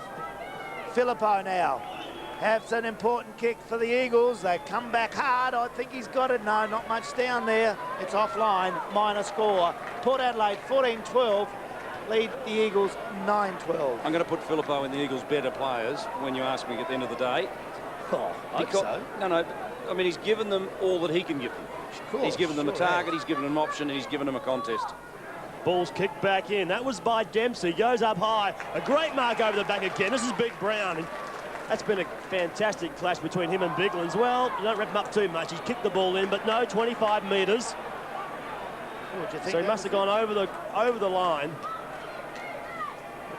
Could have been Fruin, I think. Stepped over the mark. Damien Brown. You'll hear a bit about him. He's not a bad player for a big ruckman. Big bad Leroy. It wasn't a good kick there. He's found Barker. The ball's been turned over. Barker comes inboard. Cicalella takes it. They need more from him, Mark. Yes, wasn't as good as last week's performance, but still, it's a long season to go. Colville would have to say he would have to be one of the Eagles' best this afternoon, no doubt about that. I've given him and Pearce their best. Yes, would have to. They've worked hard. Filippo comes up with it again around the body. Has he got it over the top? I don't think he has. Pedler will go back and take a safe mark. Gary, I might ask you, just jump in. I'm going to go with Colville, Pearce and Filippo as their three best. Tell me anyone else that we've missed out for the Eagles. No, you're pretty well on there. Colville, Pearce, who did you put? Filippo, no, you've put him in. Yep. No worries there. And just quickly going through them, I think you're right on, because Stephen Hall hasn't done too bad up there. Other than that, no, you're right on. Big Land started well, but dropped out. They're within 5 goals of the it's not all over yet. And they've had 3 good players. But I'm wrapped in the way they're coming back. See, this is I've heard a lot to say about the Eagles, why they've been playing so well. They were beaten badly in that third quarter where they stopped. Coming back now, but Port Adelaide go into the centre wing position, taken and handballed away there was by McGregor.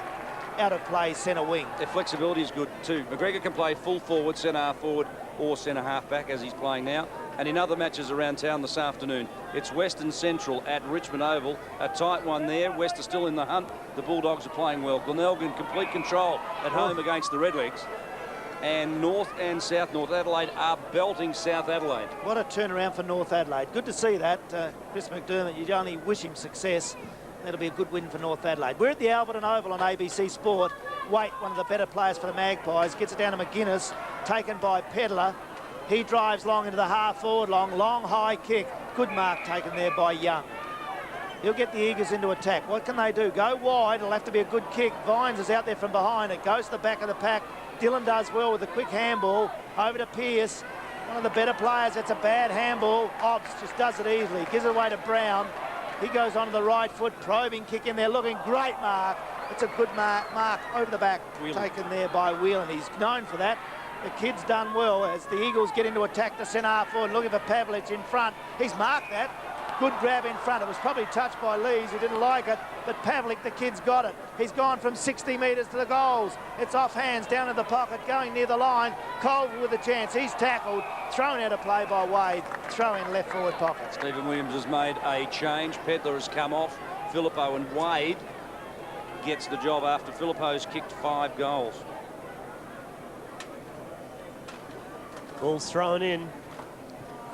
Chance at the back there for Biglands. He's covered a fair bit of territory this afternoon. His second effort's good too. But Lees comes up with it, goes wide now to Wade. Wade will just chip it up over the top. He's got Vines there. Vines couldn't quite take it. Dillon comes up with it. Dillon goes back to the top of the square. Where's Pavlich? Couldn't find any space there. Carter thumbs it towards the boundary line. Pavlich's still in there. Also Lees. He gets the handball out.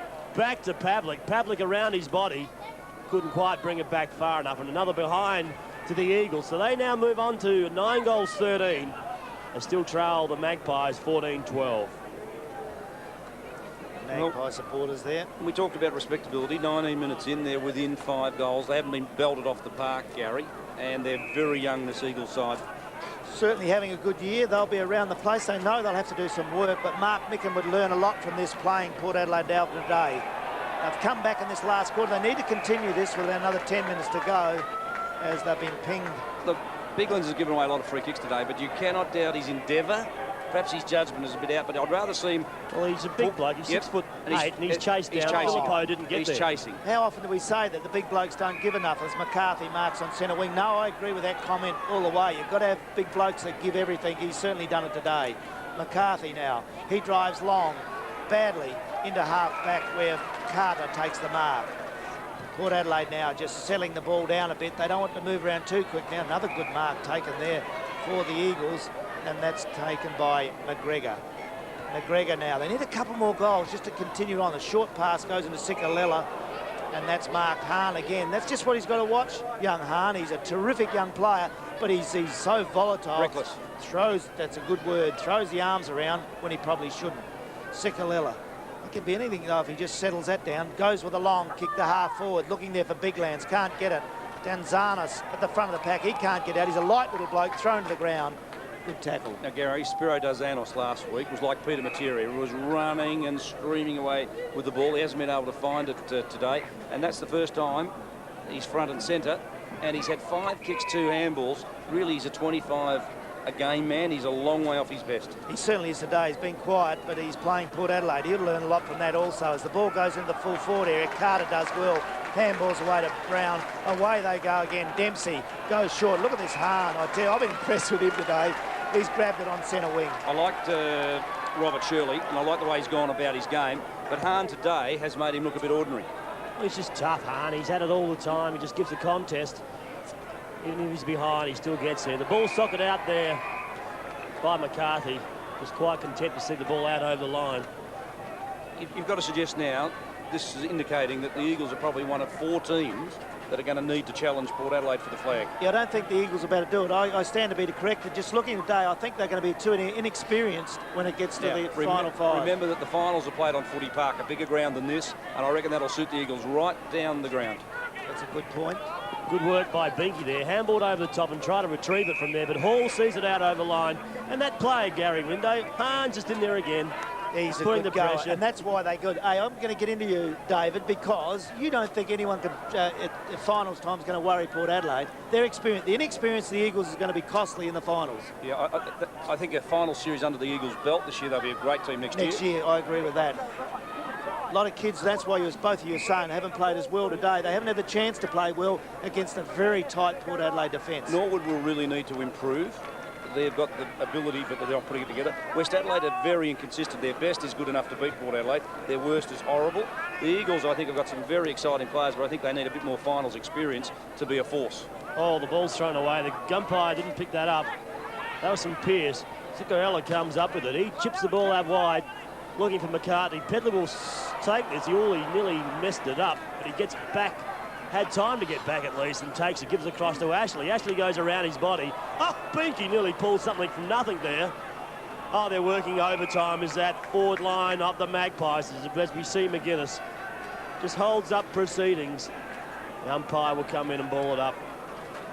Well, the Magpies fans, they've come out again. They've seen their team control this match. First quarter didn't go their way, but from that time, Gary, they just really have taken control. They certainly haven't. We must tell our Port supporters as, there's a snap by Ox, goes towards goal, it's offline, it's through for the minor score. The Poole went off early in today's game, and he's injured. They've had a few injuries, so that's a bit of a worry to them. But Port Adelaide, 14-13. Poole hamstring. Also, Orman Allen, the Crows player, did a slight hamstring as well. So signs weren't good there for a couple of AFL players. Port Adelaide 14-13 lead. The Eagles 9-13. The Eagles, pretty good performance by them today, but they've struck the best in the comp as the kick goes wide to the outer side of the ground. Off hands, front of the pack. Pierce tries to do something. Handball away by McGregor. They try to move it around. Pierce is all over him out there. Oh, play allowed to go on. Is it? The umpire comes in and says no, all into his back. Really a try, young Pierce. They've got plenty of them.